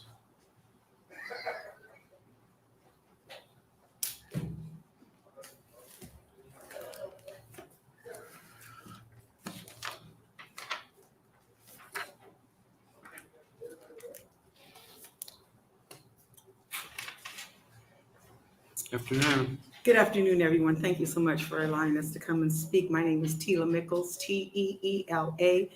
Mickles, M as in Mary, I-C-K-L-E-S. I'm the founder and CEO for Compassion in Action. Been working with the prison population since 1984. And my summary for what I want to share with you, the information we're passing around, we're talking about residents, we're talking about people, we're talking about sons, we're talking about daughters, mothers, fathers, sisters, brothers, husbands, and wives. And we currently, Compassion in Action, what we do is we help people understand where did they start, the behavior that ended them up in prison so we can revalidate them, because validation is motivation for education. God didn't create drug addicts, didn't create gangbangers, he just made babies. Everybody came out talking about wham, expecting to be treated and to be loved a certain kind of way, and then life happens. So I've been working with this population long enough to see what happens in the cycles of life, because I have 40 grandchildren and 26 great-grandchildren. I've seen things happen. I'm old enough to do that.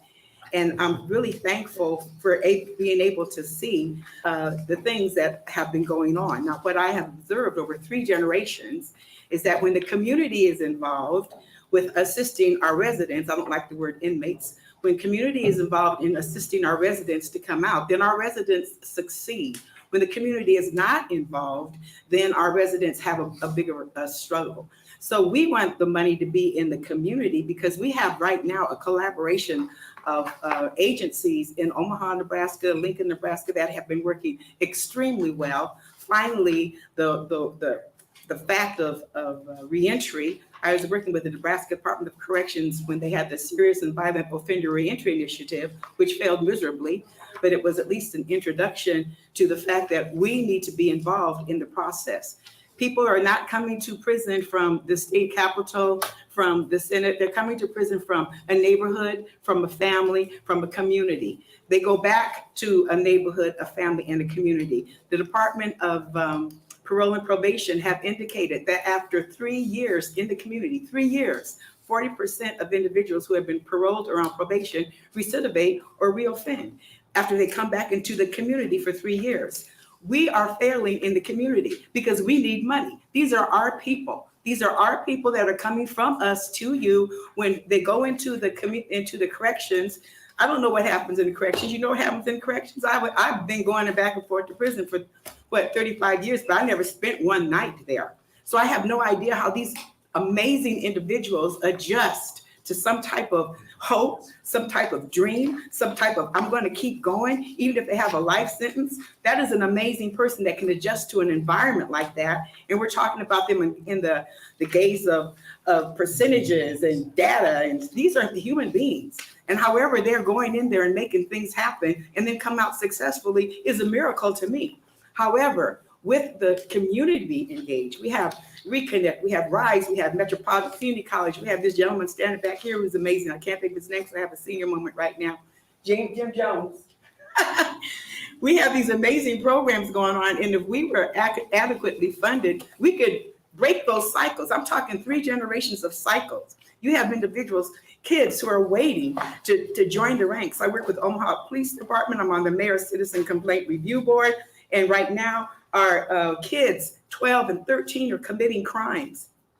12 and 13. The Omaha Police Department pick them up and take them back home. Home may or may not be the place that they need to be. But if we had the funding that we needed in the community, we can break those cycles so that our children don't go from cradle to crime. Give me a break. We have to break those cycles someplace. And building bigger prisons is not the answer, but giving the funds to the people who are working with the people. There are people.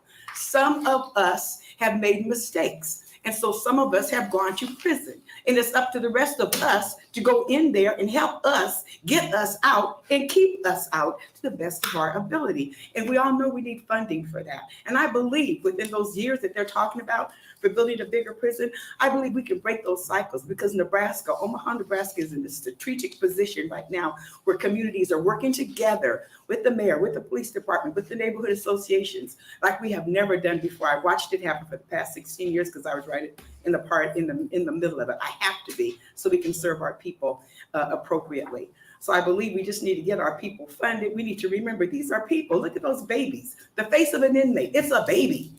They all start out the same way. We all start out the same way. And then we have to consider where are we going to break that cycle so that those residents' babies aren't waiting to go back into the same cycle over and over and over. These are human beings. And I appreciate, Senator Stinner, what you said about we have to look at everything else rather than the bigger prison, because we definitely do. Thank you. Thank you. Any additional questions? Seeing none, thank you for your time. Thank you.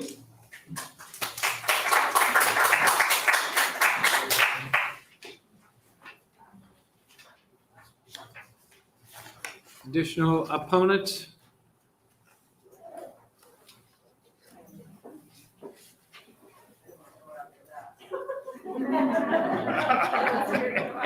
It's hard. It is hard to go after that.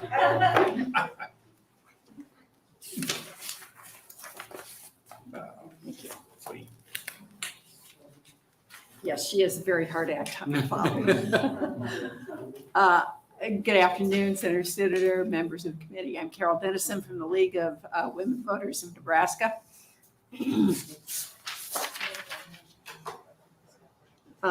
Would you spell your name, please? Sorry, CarolDennison. The League of Women Voters supports the humane treatment of those incarcerated. We support both Nebraska's current effort to study the state of corrections and to find alternatives to imprisonment. We oppose continued efforts to build a 1,500-bed prison and do not believe it is a solution to Nebraska's prison, overcrowding. A new prison is now Nebraska's first attempt to cure overcrowded prisons. Recently, Nebraska has been pouring money into the prison system, yet the number of those incarcerated keeps growing due to increased admissions, extended lengths of stay, and reduced parole grants. We have also spent money on capital improvements. I'm not going to belabor this because Senator Stinner did a wonderful job going over this and far more that has been spent in supporting the prison infrastructure. In September 2020, 70% of surveyed Nebraskans opposed building a new prison. Given that Nebraska has one of the highest rates of incarceration in the nation without much evidence of successful outcome, we are frustrated to be footing the bill for a failing system that is in urgent need of comprehensive reform. In November 2021, Scott Frakes, Director of the Department of Corrections, spoke at a North Omaha Town Hall meeting about the new prison. Some of the audience had family members who were or had been in prison. They wondered, why not take that money and put it into the community where you create job programs? Yes, why not? Why not address the root causes of incarceration and at the community level? Mr. Frakes spoke frankly when he said his hands were tied. He could not control who or how many individuals entered his doors. His job was to provide for the needs of those sent to him by state laws and the courts. If there was to be a change, it was up to all of us in this room and in Nebraska to decide who entered our prisons. Last year, with wise stewardship, Senator Stinner and the legislature set aside $115 million, with $15 million designated for the Prison Overcrowding Contingency Fund, a prison study developed by the Crime and Justice Institute and the Nebraska Criminal Justice Reinvestment Working Group identified factors contributing to our burgeoning prison population. Senator Lathrop has proposed LB 920, a comprehensive bill to put the recommendations of the CJRWG into action. We encourage the Appropriations Committee to redirect necessary dollars to community-based facilities for diversion, education and workforce development, behavioral and mental health, and to investment in economic development in low-income areas. Thank you for your leadership in this area. Thank you. Question? Seeing none, thank you.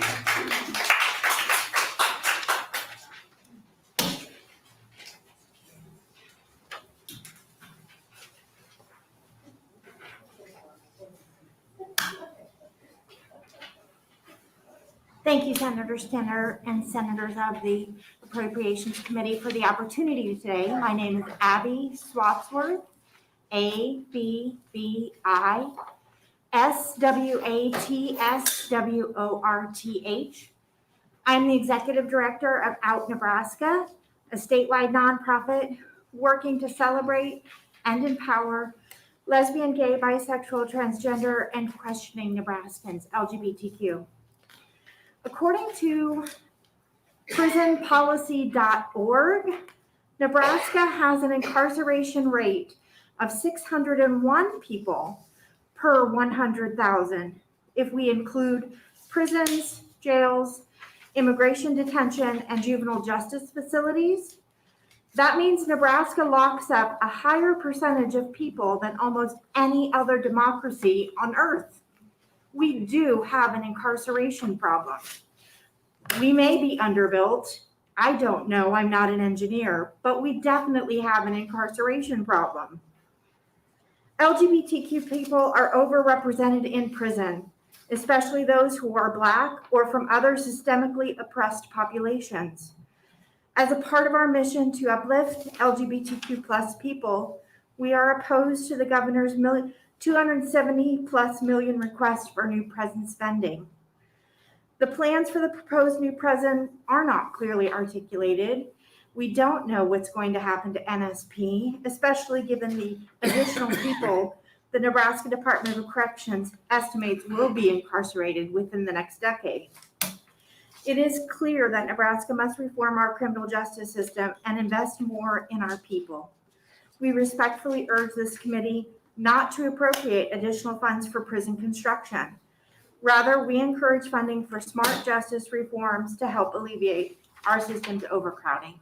Thank you. Thank you. Question? Seeing none, thank you.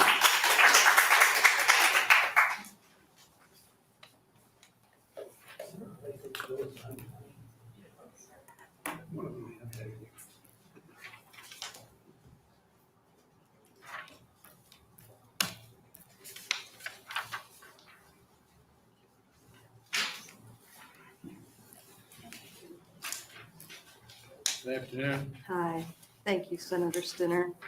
My name's Judy King, and I oppose the money for this prison spending. Spell your name. Oh, Judyking. And I'm in opposition to the funding for this prison. Governor Ricketts has proposed 2 failed strategies to address 2 critical issues facing Nebraska's prison system.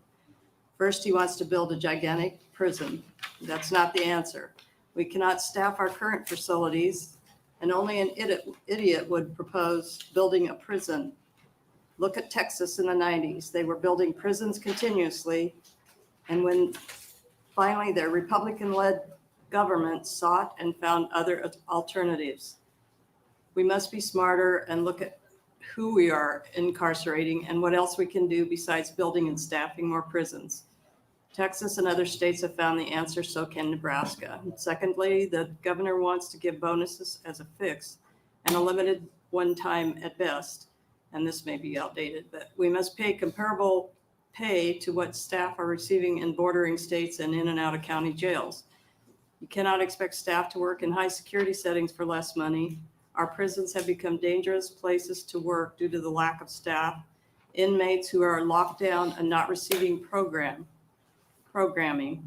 You must choose to do the right thing, and more prisons or bonus pay won't push the problem onto someone else. You can't build another prison without passing Senator McKinney's bill or Senator Lathrop's bill to change all the social issues in the justice system. They need to go together. So that's all I have to say. Questions?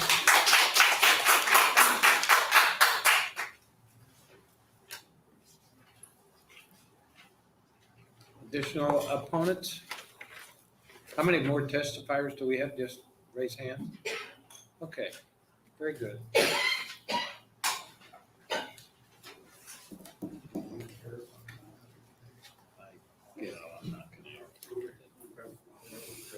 Normally I would say something. Hi, my name is Billie Jo Dunham, BillieJoDunham. I'm coming to speak to you guys. My husband is a prisoner right now at RTC. And we have spoken many times. And the papers that I've given you is actual emails from him explaining to me things he wanted me to talk about today to you guys. About how they are treated there, about how they are locked down 72 hours straight without a shower, without a hot meal, due to staffing shortage. But yet they want to build a new prison and they can't staff the one that they have. The programming there is little or nothing right now. It really is. The men there, there's men there that have been there lifers that don't even get education at all right now due to people not being able to come in because COVID, and then people not coming there because they have to volunteer their time instead of get paid to go there. A lot of people spend to teach these men, they spend 8 hours a day there out of their own time, volunteering. There to teach these men. There should be people that are paid to come in here and teach these men what they need to learn. They need skills to be able, when they get out of prison. By the time my husband gets out of prison, he will be 62 years old. He's been there since he was 16. Who is gonna hire a 62-year-old man with no skills when he gets out? How is he supposed to live out here when he gets out, when he's been in there since he was 16 years old? The GED classes there are so limited right now that they barely exist. The Pell Grants, they have eliminated. All the vocational training programs that they have really don't exist anymore. He wrote this to me. He said, please ask them to restore prisoner Pell Grant funding. Education. Nebraska eliminated the college classes and vocational training programs. The irony is that, so as long as prisoner education has been studied, it has been shown to be most effective and reliable rehabilitation programs in terms of of reducing recidivism. 2018 study poll taken by Justice Action Network, an Ohio-based prison reform organization, found 92% of Democrats and 79% of Republicans agreed that education is the most effective reform in rehabilitation. We need to restore Pell Grant eligibility for the incarcerated. Programming. We need to begin investing in the expansion of the Work Release Center and expanding programming, allowing lifers and clients incarcerated for 10 or more years to participate and develop positive support from the community and cognitive reconstruction programs to adjust to the free society and reduce recidivism. Plus, we need more diversion and probation. We need for pardons and / parole board to be eliminated or rotated with impartial members willing to fairly review each case independently and pardon or parole clients when eligible or worthy.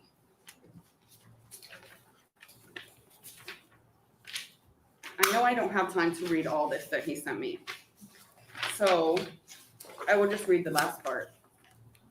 He sent me, he says, please ask the senators to vote for prison reform. No new prison. There is no programming here. Guys sit around all day wasting away. These men are still locked down 72 hours straight, locked in their cells, more than they are even out of their cells during the week. They can't staff the prisons that they have.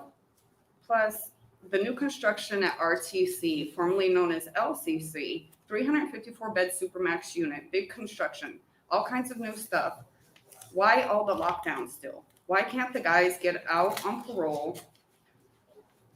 The prison system is as he put, I'm not gonna say it, but is a joke. They don't help or warehouse or even care. I know those who know me will say we need this to be fixed. This is a huge issue. Thank you. Senator Hilkeman. Yeah, I want to follow up on one of the things that you mentioned is you said that they don't offer any college level courses now. They don't offer correspondence courses. Right now, people can really only take a college course, like due to the like so much of the computer system and stuff. They can't get to that in prison. They can't get to the internet. They can't get to anything like that. So how can they do college courses if nobody's going in there to teach them these things? They can't. Correspondent courses, you have to mail everything back and forth. There's deadlines to things.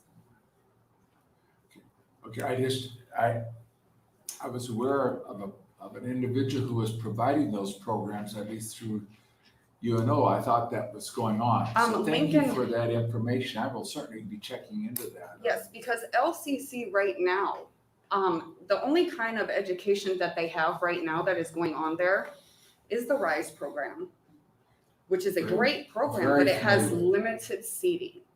My husband has been trying for a long time to get into this program. It has limited seating. There is another program where it's for entrepreneurship, and he is in that class. He's in that class. But the only time he has to choose between that class and visitations, because that class runs every time of his 2 visitations a week. So he has to choose between his family or his class. They have no schedule around that. There's programs that people, I guess there was I don't know the name of the college that he told me that was coming in and teaching all these college courses, but they're no longer doing that. That's all being done by the prison system now.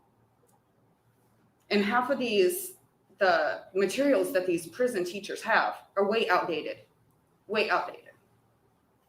It's not even stuff that they learn about that they teach our kids in schools right now. Senator Wishart. Thank you for being here today. So you said your husband's been in since he was 16? Yes, he has. And he's going to be in there till he's 62? He has his, yeah, he'll be 62 by the So- time he jams his time. So 46 years incarcerated. Yes.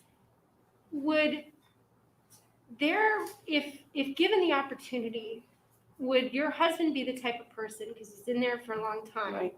where he could get a advanced college degree and actually be able to provide teaching to other inmates who Yes. are in corrections? Yes, and this is what he wants to do. You know, right now, he is trying so hard to get into even a class at Metro right now. They don't have too many correspondence classes that he can get into to mail stuff back to them. He's trying to get into school. He wants to learn things. He wants to learn, but he's also a hands-on learner. And without these programs being in there, it's hard for him to, you know, being a hands-on learner, it's hard for him to learn things. So what we are trying to do right now is get him in classes at Metro.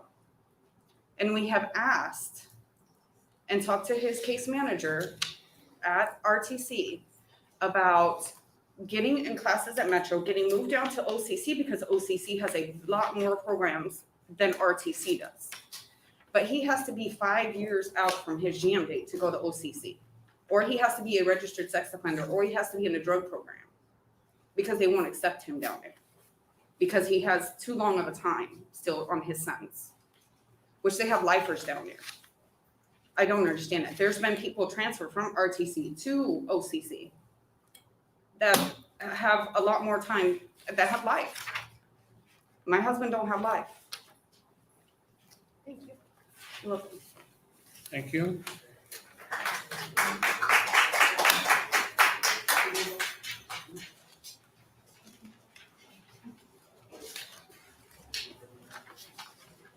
Good afternoon. I don't have any fancy handouts. But my name is Ulice, E-U-L-I-C-E, Washington. And I came here for a different reason, but I'm going to come and give a testimony. You do have. to Why spell I'm your against name, it. by the way. What'd you say? Spell your last name. Spell your last name. Washington, W-A-S-H-I-N-G-T-O-N. So I'm for the reform bill. I have a son who's been he's 30 years old, he'll be 31 April 8th. He has been incarcerated since he has been 16, back and forth. Before he got incarcerated, I was knocking on every door for help. I saw the road he was going into. Every door I knocked on, it was slammed in my face. Okay. They don't have any hope or help in incarceration. They learn more on how to beat the system versus being educated. A lot of individuals, who are incarcerated don't have a great support system. He just happened to have a great support system to where I refuse to let him fail. Okay, he's now at OCC. However, instead of building a new prison, we need to be building trade schools, something more to where we can educate, give them a trade. Once you have a trade, you'll never go broke. When they come out, they need housing. There's no housing that will give them housing because they're failures on the record. We have to do better in preparing them. We want to set them up for success, but when we let them out into the community, those first 90 days are crucial because they don't have that platform to succeed. We're setting them back up for failure to go back to re-offend. That's why Nebraska's recidivism rate is so high, because we don't have the tools to set our individuals up for success. Testimony. Thank you. Thank you. Questions? One more question.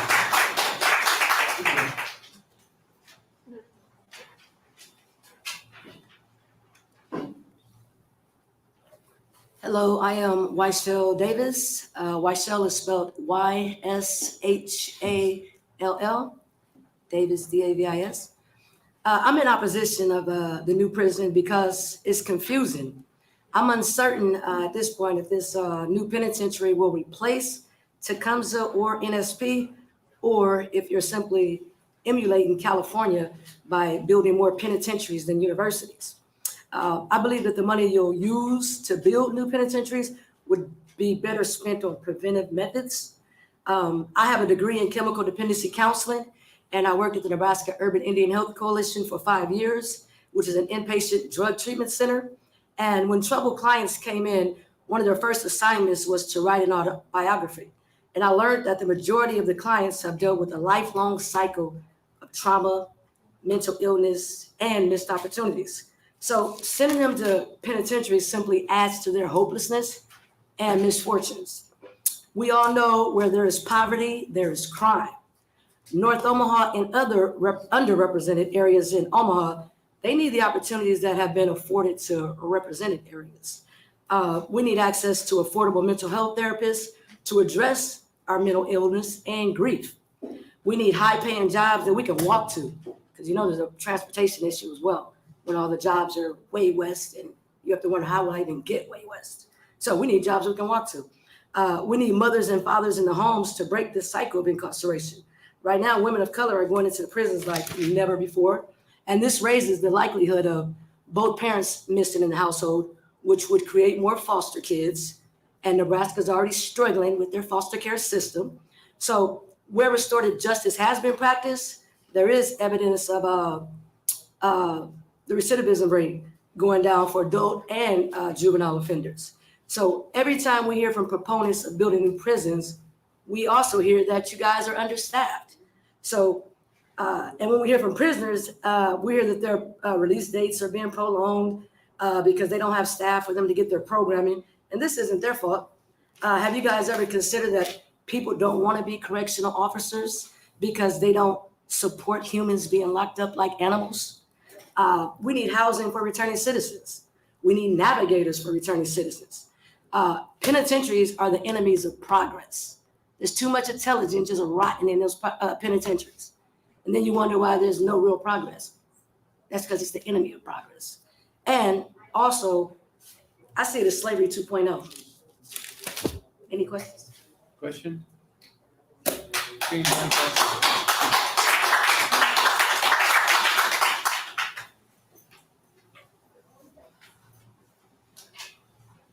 Additional testifiers?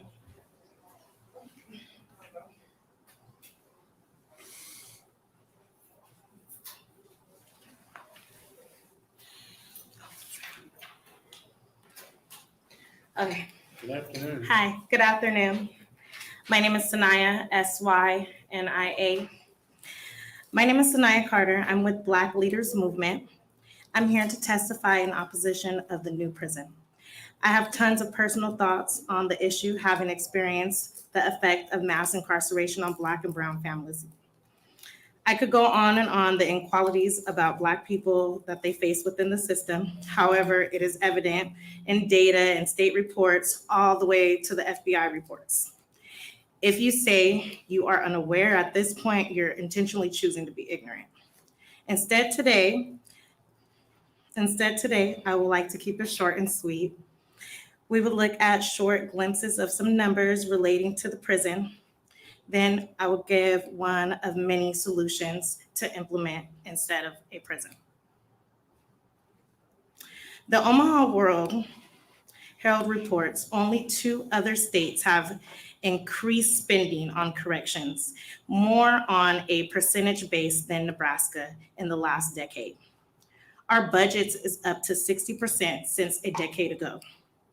We should, as many people have mentioned here today, invest in our communities. This can look like allocating city fundings towards healthcare, including mental health care, wellness resources, neighborhood-based trauma centers, drug and alcohol treatment programming, peer support networks, and training for healthcare professionals. Make these services available for free or to low-income residents. Numbers-wise, mental health is estimated at $3K a year per person. This compared to $40K a year per person it costs for incarceration.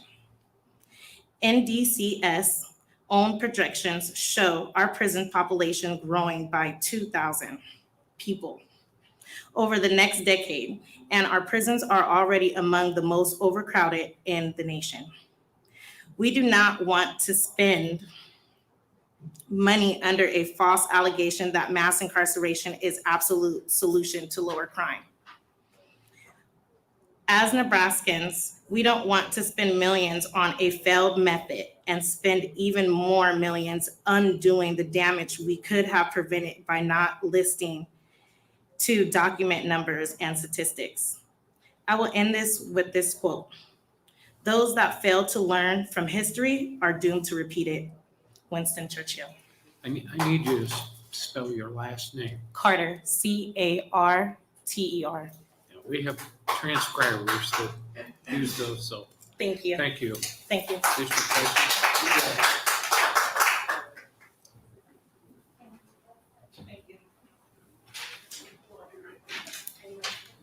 I'll be right back. Hello, my name is What's your name? Angie Phillips, Angiephiilips. I wanted to make a quick note here at the beginning that this room is pretty small and there's a lot of people out in the hallway. It was kind of hard to be able to hear a lot of what's going on. I have auditory processing disorders, and that makes it even harder. So I just wanted to note maybe in the future we could look at accessibility to these public hearings. And I apologize for that. Yeah. I didn't set this up, believe me. No, yeah, and I just felt obligated to bring it up. So a lot of folks here have shared a lot of expertise and stuff, which I appreciate. I wanted to share a little bit of a personal experience and my thoughts as a taxpayer. I did have a close family member that was incarcerated. They were incarcerated for about 5 years. It was obviously a hardship on my family. I was a single mom at the time. My mother was ill, so this person wasn't around to be able to help through some of that. He had struggled, he's bipolar with mania, and he had struggled for a long time with his mental health. We tried everything we could think of and all the resources we could find because we saw him spiraling downhill, and we knew that there was gonna be problems if we couldn't get him the mental health help that he needed. We were unable to do so. We, as a low-income family, weren't able to just kind of purchase the mental health things that he needed on our own. So he did end up being incarcerated. And one of the times that it hit me, just how bad it was for him, and I apologize in advance if I get a little emotional. I had went to visit him, and I had noticed what appeared to be cigarette burns on his arms. At the time, I had asked him, I'm like, what is that about? Like, what's going on? He didn't want to talk about it. Since he's been out of prison, him and I have been able to have some more of these conversations. And he shared with me that on that particular day, he had been stopped in the shower room, held down, burned with cigarette butts, and assaulted. This was over 10 years ago. So we have been dealing with a staffing shortage for a long time. I'm opposed to the new prison because I just don't see how building a new prison helps any of the families that spoke here today. I don't see how it would have helped my family member. If we have $270 million to go out, we need to put that in mental health. We need to put that in preventative resources, and we need to put that in getting those that are incarcerated the resources that they need while they're in jail, so that when they get out, they have an opportunity to succeed. To this day, this family member is still untreated bipolar with mania. We still don't have access to the resources because, to be honest, not only are these resources not available to those that are incarcerated, these resources are a pretty big shortage to low-income families who are incarcerated too. So as a taxpayer, I mostly just want to say, if we got $270 million to spend, we need to spend it on those things that are actually going to reduce the prison population, that are going to get people in and out of prison mental health care, that are going to raise income levels of low-income families so that they don't become so desperate that they're doing some of these actions in the first place. So thank you for your time. Thank you, Senator Hilkeman. Thank you for being here. Thank you for sharing. I just ask you, I'm going to ask you several personal questions regarding your family member there. So in this, so he ends up in prison, right? Correct. for a Through- nonviolent crime. Through the early on, teen years, so forth, the bipolar. Did he have early scrapes with the law? He actually didn't through high school. He was diagnosed as bipolar with mania in high school. At that time, just kind of day and age and stigmas on it. There was also pre-existing conditions on healthcare and stuff. So my parents wanted to try to get him help, but their doctors literally advised them that it would kind of put a mark on his record, you know, and he wouldn't be able to get health insurance. They were kind of scared out of initially trying to get that help. As he became a young adult, we did start looking at different resources to try to get him help because we realized stigma or no stigma, he needed help. He ran into minor things like, and I don't want to say minor and, you know, act like it's not serious, but like DUIs, a few things like minor thefts because his bipolar would make it hard for him to maintain a job. So then he would get desperate for money. He would get desperate for food. He would also go through kind of those mania stages where he felt like he could take on the world and, you know, get everything right. Struggled to. So he wasn't really a frequent flyer of the judicial system. No, that's correct. He wasn't. And I honestly believe that if we would have been able to get him the mental health that he needed, we could have avoided that prison sentence altogether. Thank you. Any additional questions? Seeing none, thank you. Thank you.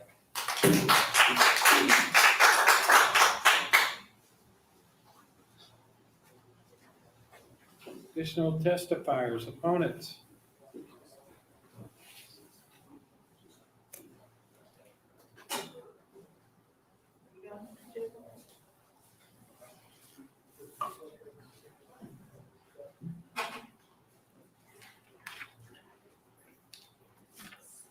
Here's it. Thank you.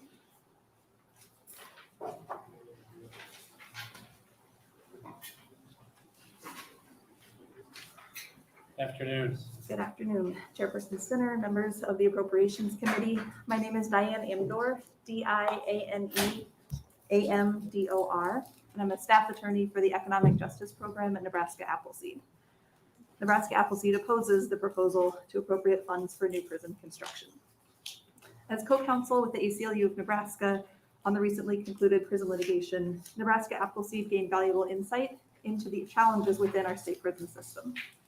From touring prison facilities, deposing department staff, reviewing thousands of pages of documents, and most importantly, from talking with our clients and other incarcerated individuals, we learned, among other things, that NSP does indeed have ADA compliance issues, but we question the urgency of the decision to demolish NSP. It is interesting, to say the least, that these systemic deficiencies that apparently call for the entire demolition of NSP were not acknowledged at all when we were suing to ensure humane and ADA compliant conditions just a few years ago. On top of that, the ADA compliance issues had at least as much to do with the lack of staffing and accountability for staff as they did with the physical plant issues itself. And building in a prison will do nothing to address those issues. Another thing we know from our tours at NSP is that most of the housing and administrative space was built in the 80s, and it's just disingenuous to frame this as a prison from the 1800s. It's not a 100-year-old prison. I think just accuracy on that is important on such an important issue. On top of that, the department just built 100 new beds at NSP, and it just calls into question the sense of urgency around NSP needing to be closed immediately. On top of that, the main argument for building a new prison is that it's necessary for public safety, so we just have to do it even though it's expensive. And we testified against this funding last year with the same points. Public safety, of course, is of vital importance to all of our communities, but building a new prison facility is not an effective or a humane way to ensure public safety. That notion rests on a narrow view of what public safety is and how it is achieved. We really need to have a shift in our way that we think about public safety funding. I think Senator McKinney has made this point on some people who come in to testify on Judiciary Committee bills, that instead of limiting the realm of public safety to things like police and prisons, it's essential and more cost-effective to fund the programs that make sure that all Nebraskans have access to things like housing, food, healthcare, including mental health care, work opportunities, education, and support for our children. Research has shown that supports in these areas help prevent people from ending up in prison in the first place and help people stay out of prison once they return home. We urge this committee and the full legislature to fund public safety by meeting people's basic needs. We will not achieve public safety without providing our communities with real opportunities, which requires investments in those areas. Another argument we hear from supporters, I believe you heard earlier today, is that Nebraska's prison system is underbuilt. I think that's just inaccurate. We just over-incarcerate to a lesser degree than other states in our country. This chart demonstrates that we do have one of the lowest rates of incarceration in the US, but still a higher incarceration rate than any country in the world. And that's actually worse than last year when I came and testified. We had two countries that were ahead of us in that ranking last year. We've now bumped up above both of them. Clearly, we need sentencing reform and changes to the parole and pardons process that are not the purview of the Appropriations Committee. But if we build this, we will fill it. If we don't build it, we can put those resources towards sending fewer people to prison in the first place and bringing more people home. And bringing people home to safe, supportive communities that can increase their chances of success. That requires a significant investment in a broad range of public safety issues, like economic justice, healthcare access, immigrants and communities issues, and child welfare issues, things that Nebraska Appleseed has been advocating for over the past 2 decades and will continue to fight for every chance that we get. Thank you for your time this long afternoon that's not over for you yet, and for all of your hard work on all of these issues. It's not an easy job that you have. And we urge you to not fund a new prison in this year's budget and think about the bigger picture when you think about public safety. Thank you. Questions? Seeing none, thank you very much. Thank you.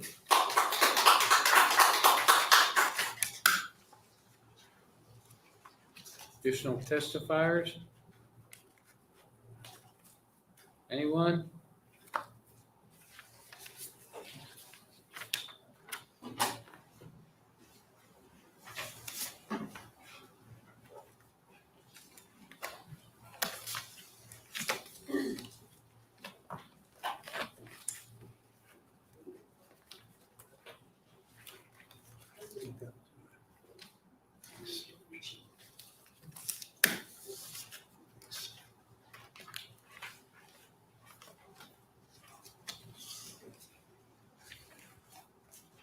Afternoon. Afternoon. Let's wait till those flyers to kind of get passed around there. My name is Paul Feilman, F as in Frank, Eilmann, Paul. Licensed mental health therapist, and here to testify today around issues related to the roots of the cause of the problems that we're facing with criminal justice situation we've got now. The handout that I've got shows a map of Douglas County. There's a yellow highlighted area there that basically covers the eastern tract of Douglas County. And the poverty rate there is fairly significant. It's very high. It's been the poverty patterns in that part of the community have been there forever. The impact of poverty is extreme in terms of mental health, physical health. The life expectancy difference between living in some of those areas is actually 20 years, which, to be honest, is worse than in like Philadelphia, some of the high poverty areas like Chicago and stuff. You don't get 20-year life expectancy difference. If you live in some of these areas that are marked there in the high poverty area, your life expectancy is 67.3 years. If you live in West Omaha, your life expectancy is 87 years. And the issues that are driving overcrowding all stem from that poverty community. The disproportionate racial impact is all from those communities in North and South and East Omaha. And what I wanted to do today is just briefly talk about Senator McKinney's bill. You already talked about it. There was a 5-hour hearing the other day. No one opposed this bill. Senator McKinney and Senator Wayne have put together a massive economic investment plan to rebuild the economy of these poverty communities. They have major investors. One woman is building a $30 million company at 24th and Lake. Another is a retired admiral general from the Navy. He's going to build a high-tech business and wants to train employees in East Omaha. And then all kinds of folks spoke at this meeting for LB 1024. And this is where you get into the criminal justice piece. I attached testimony from the chief of police. And I'm going to plagiarize because he's really good. And I don't lose any points. But this is what he had to say about this plan. My name is Todd Schmaderer. He said, the American Rescue Plan provides a unique opportunity to address significant needs, particularly in the city of Omaha and particularly in the North Omaha community. As I am a proponent of LB 1024, the city of Omaha priorities are closely aligned with LB 1024, especially with violence prevention, intervention, job training, youth programming, affordable housing, and assistance to unemployed workers. The North Omaha community has worked closely with the Omaha Police Department to reach some of our lowest violent crime records in the history of the city. However, they are still disproportional and have a spike during the pandemic. There are 3 steps that I see in order to reduce violent crime further in the city of Omaha. And as the city of Omaha crime goes down, the states of Nebraska does too. That's the impact and imprint we have in the state. First one is mental health. Douglas County has stepped up in front. Commissioner Rogers touched on that during some of his testimony. Number 2 is recidivism. We have too many repeat offenders, and there are a number of bills that you'll see throughout the legislative session attempting to address that. Probably the biggest area that I see is that of root causes. This is the key part. Root causes: employment, poverty, affordable housing, and education. The greatest opportunity to adjust quality of life and for disproportionate crime reduction is to address root causes. Arguably, North Omaha community, one of the greatest poverty areas, has suffered the most during the pandemic. We have a dual opportunity here. We can assist with coming out of the pandemic, but we can also address the root causes that have forced an unequal starting point. I was asked one time, Chief, if you had 1,000 more officers, how much would you be able to bring crime down? My response was, I'd rather have 1,000 jobs strategically placed in the right parts of our city to affect poverty. That would reduce violent crime for more than 1,000 more police officers. I close with I'm in support of LB 1024. I view it as transformational. I view it as a rare opportunity. I concur with 2 senators that have brought this forward. I also concur with the Douglas County Commissioner Rogers on his previous comments. I'd be happy to answer your questions, and I've attached a summary of that on the last page. Thank you. Actually, it was in front. Questions? Seeing none, thank you very much for your Thank testimony. you.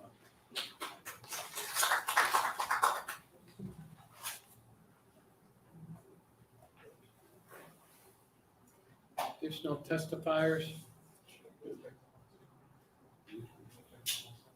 Yeah, you better check.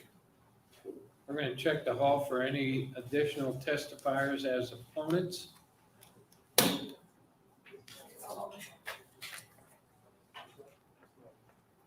Hi, Senator. Hi. Sorry, I will make sure to get my green sheet or yellow sheet, whatever. We just missed you so much. We love everybody. You know, absence makes the heart grow fonder, so there's that. Hello, good afternoon. My name is Danielle Conrad, C-A-N-I-E-L-L-E, Conrad, C-O-N-R-A-D. I'm here today on behalf of the ACLU of Nebraska. I was trying to listen the whole way through, but I know we have a lot of interest in this hearing today, so I wanted to just leave you with a couple of key points here. We talked about some of this during the governor's introduction of his budget earlier in the year, but I just want to kind of frame some things up in simple terms. I think it's really disrespectful and quite shocking to hear the Director of Corrections talk about how they're already putting options on land and out looking to start inking contracts. I mean, in layman's terms, they're picking out drapes before you've approved their mortgage. And that's disrespectful to the legislative process. And you have specifically asked the executive branch to complete some very basic steps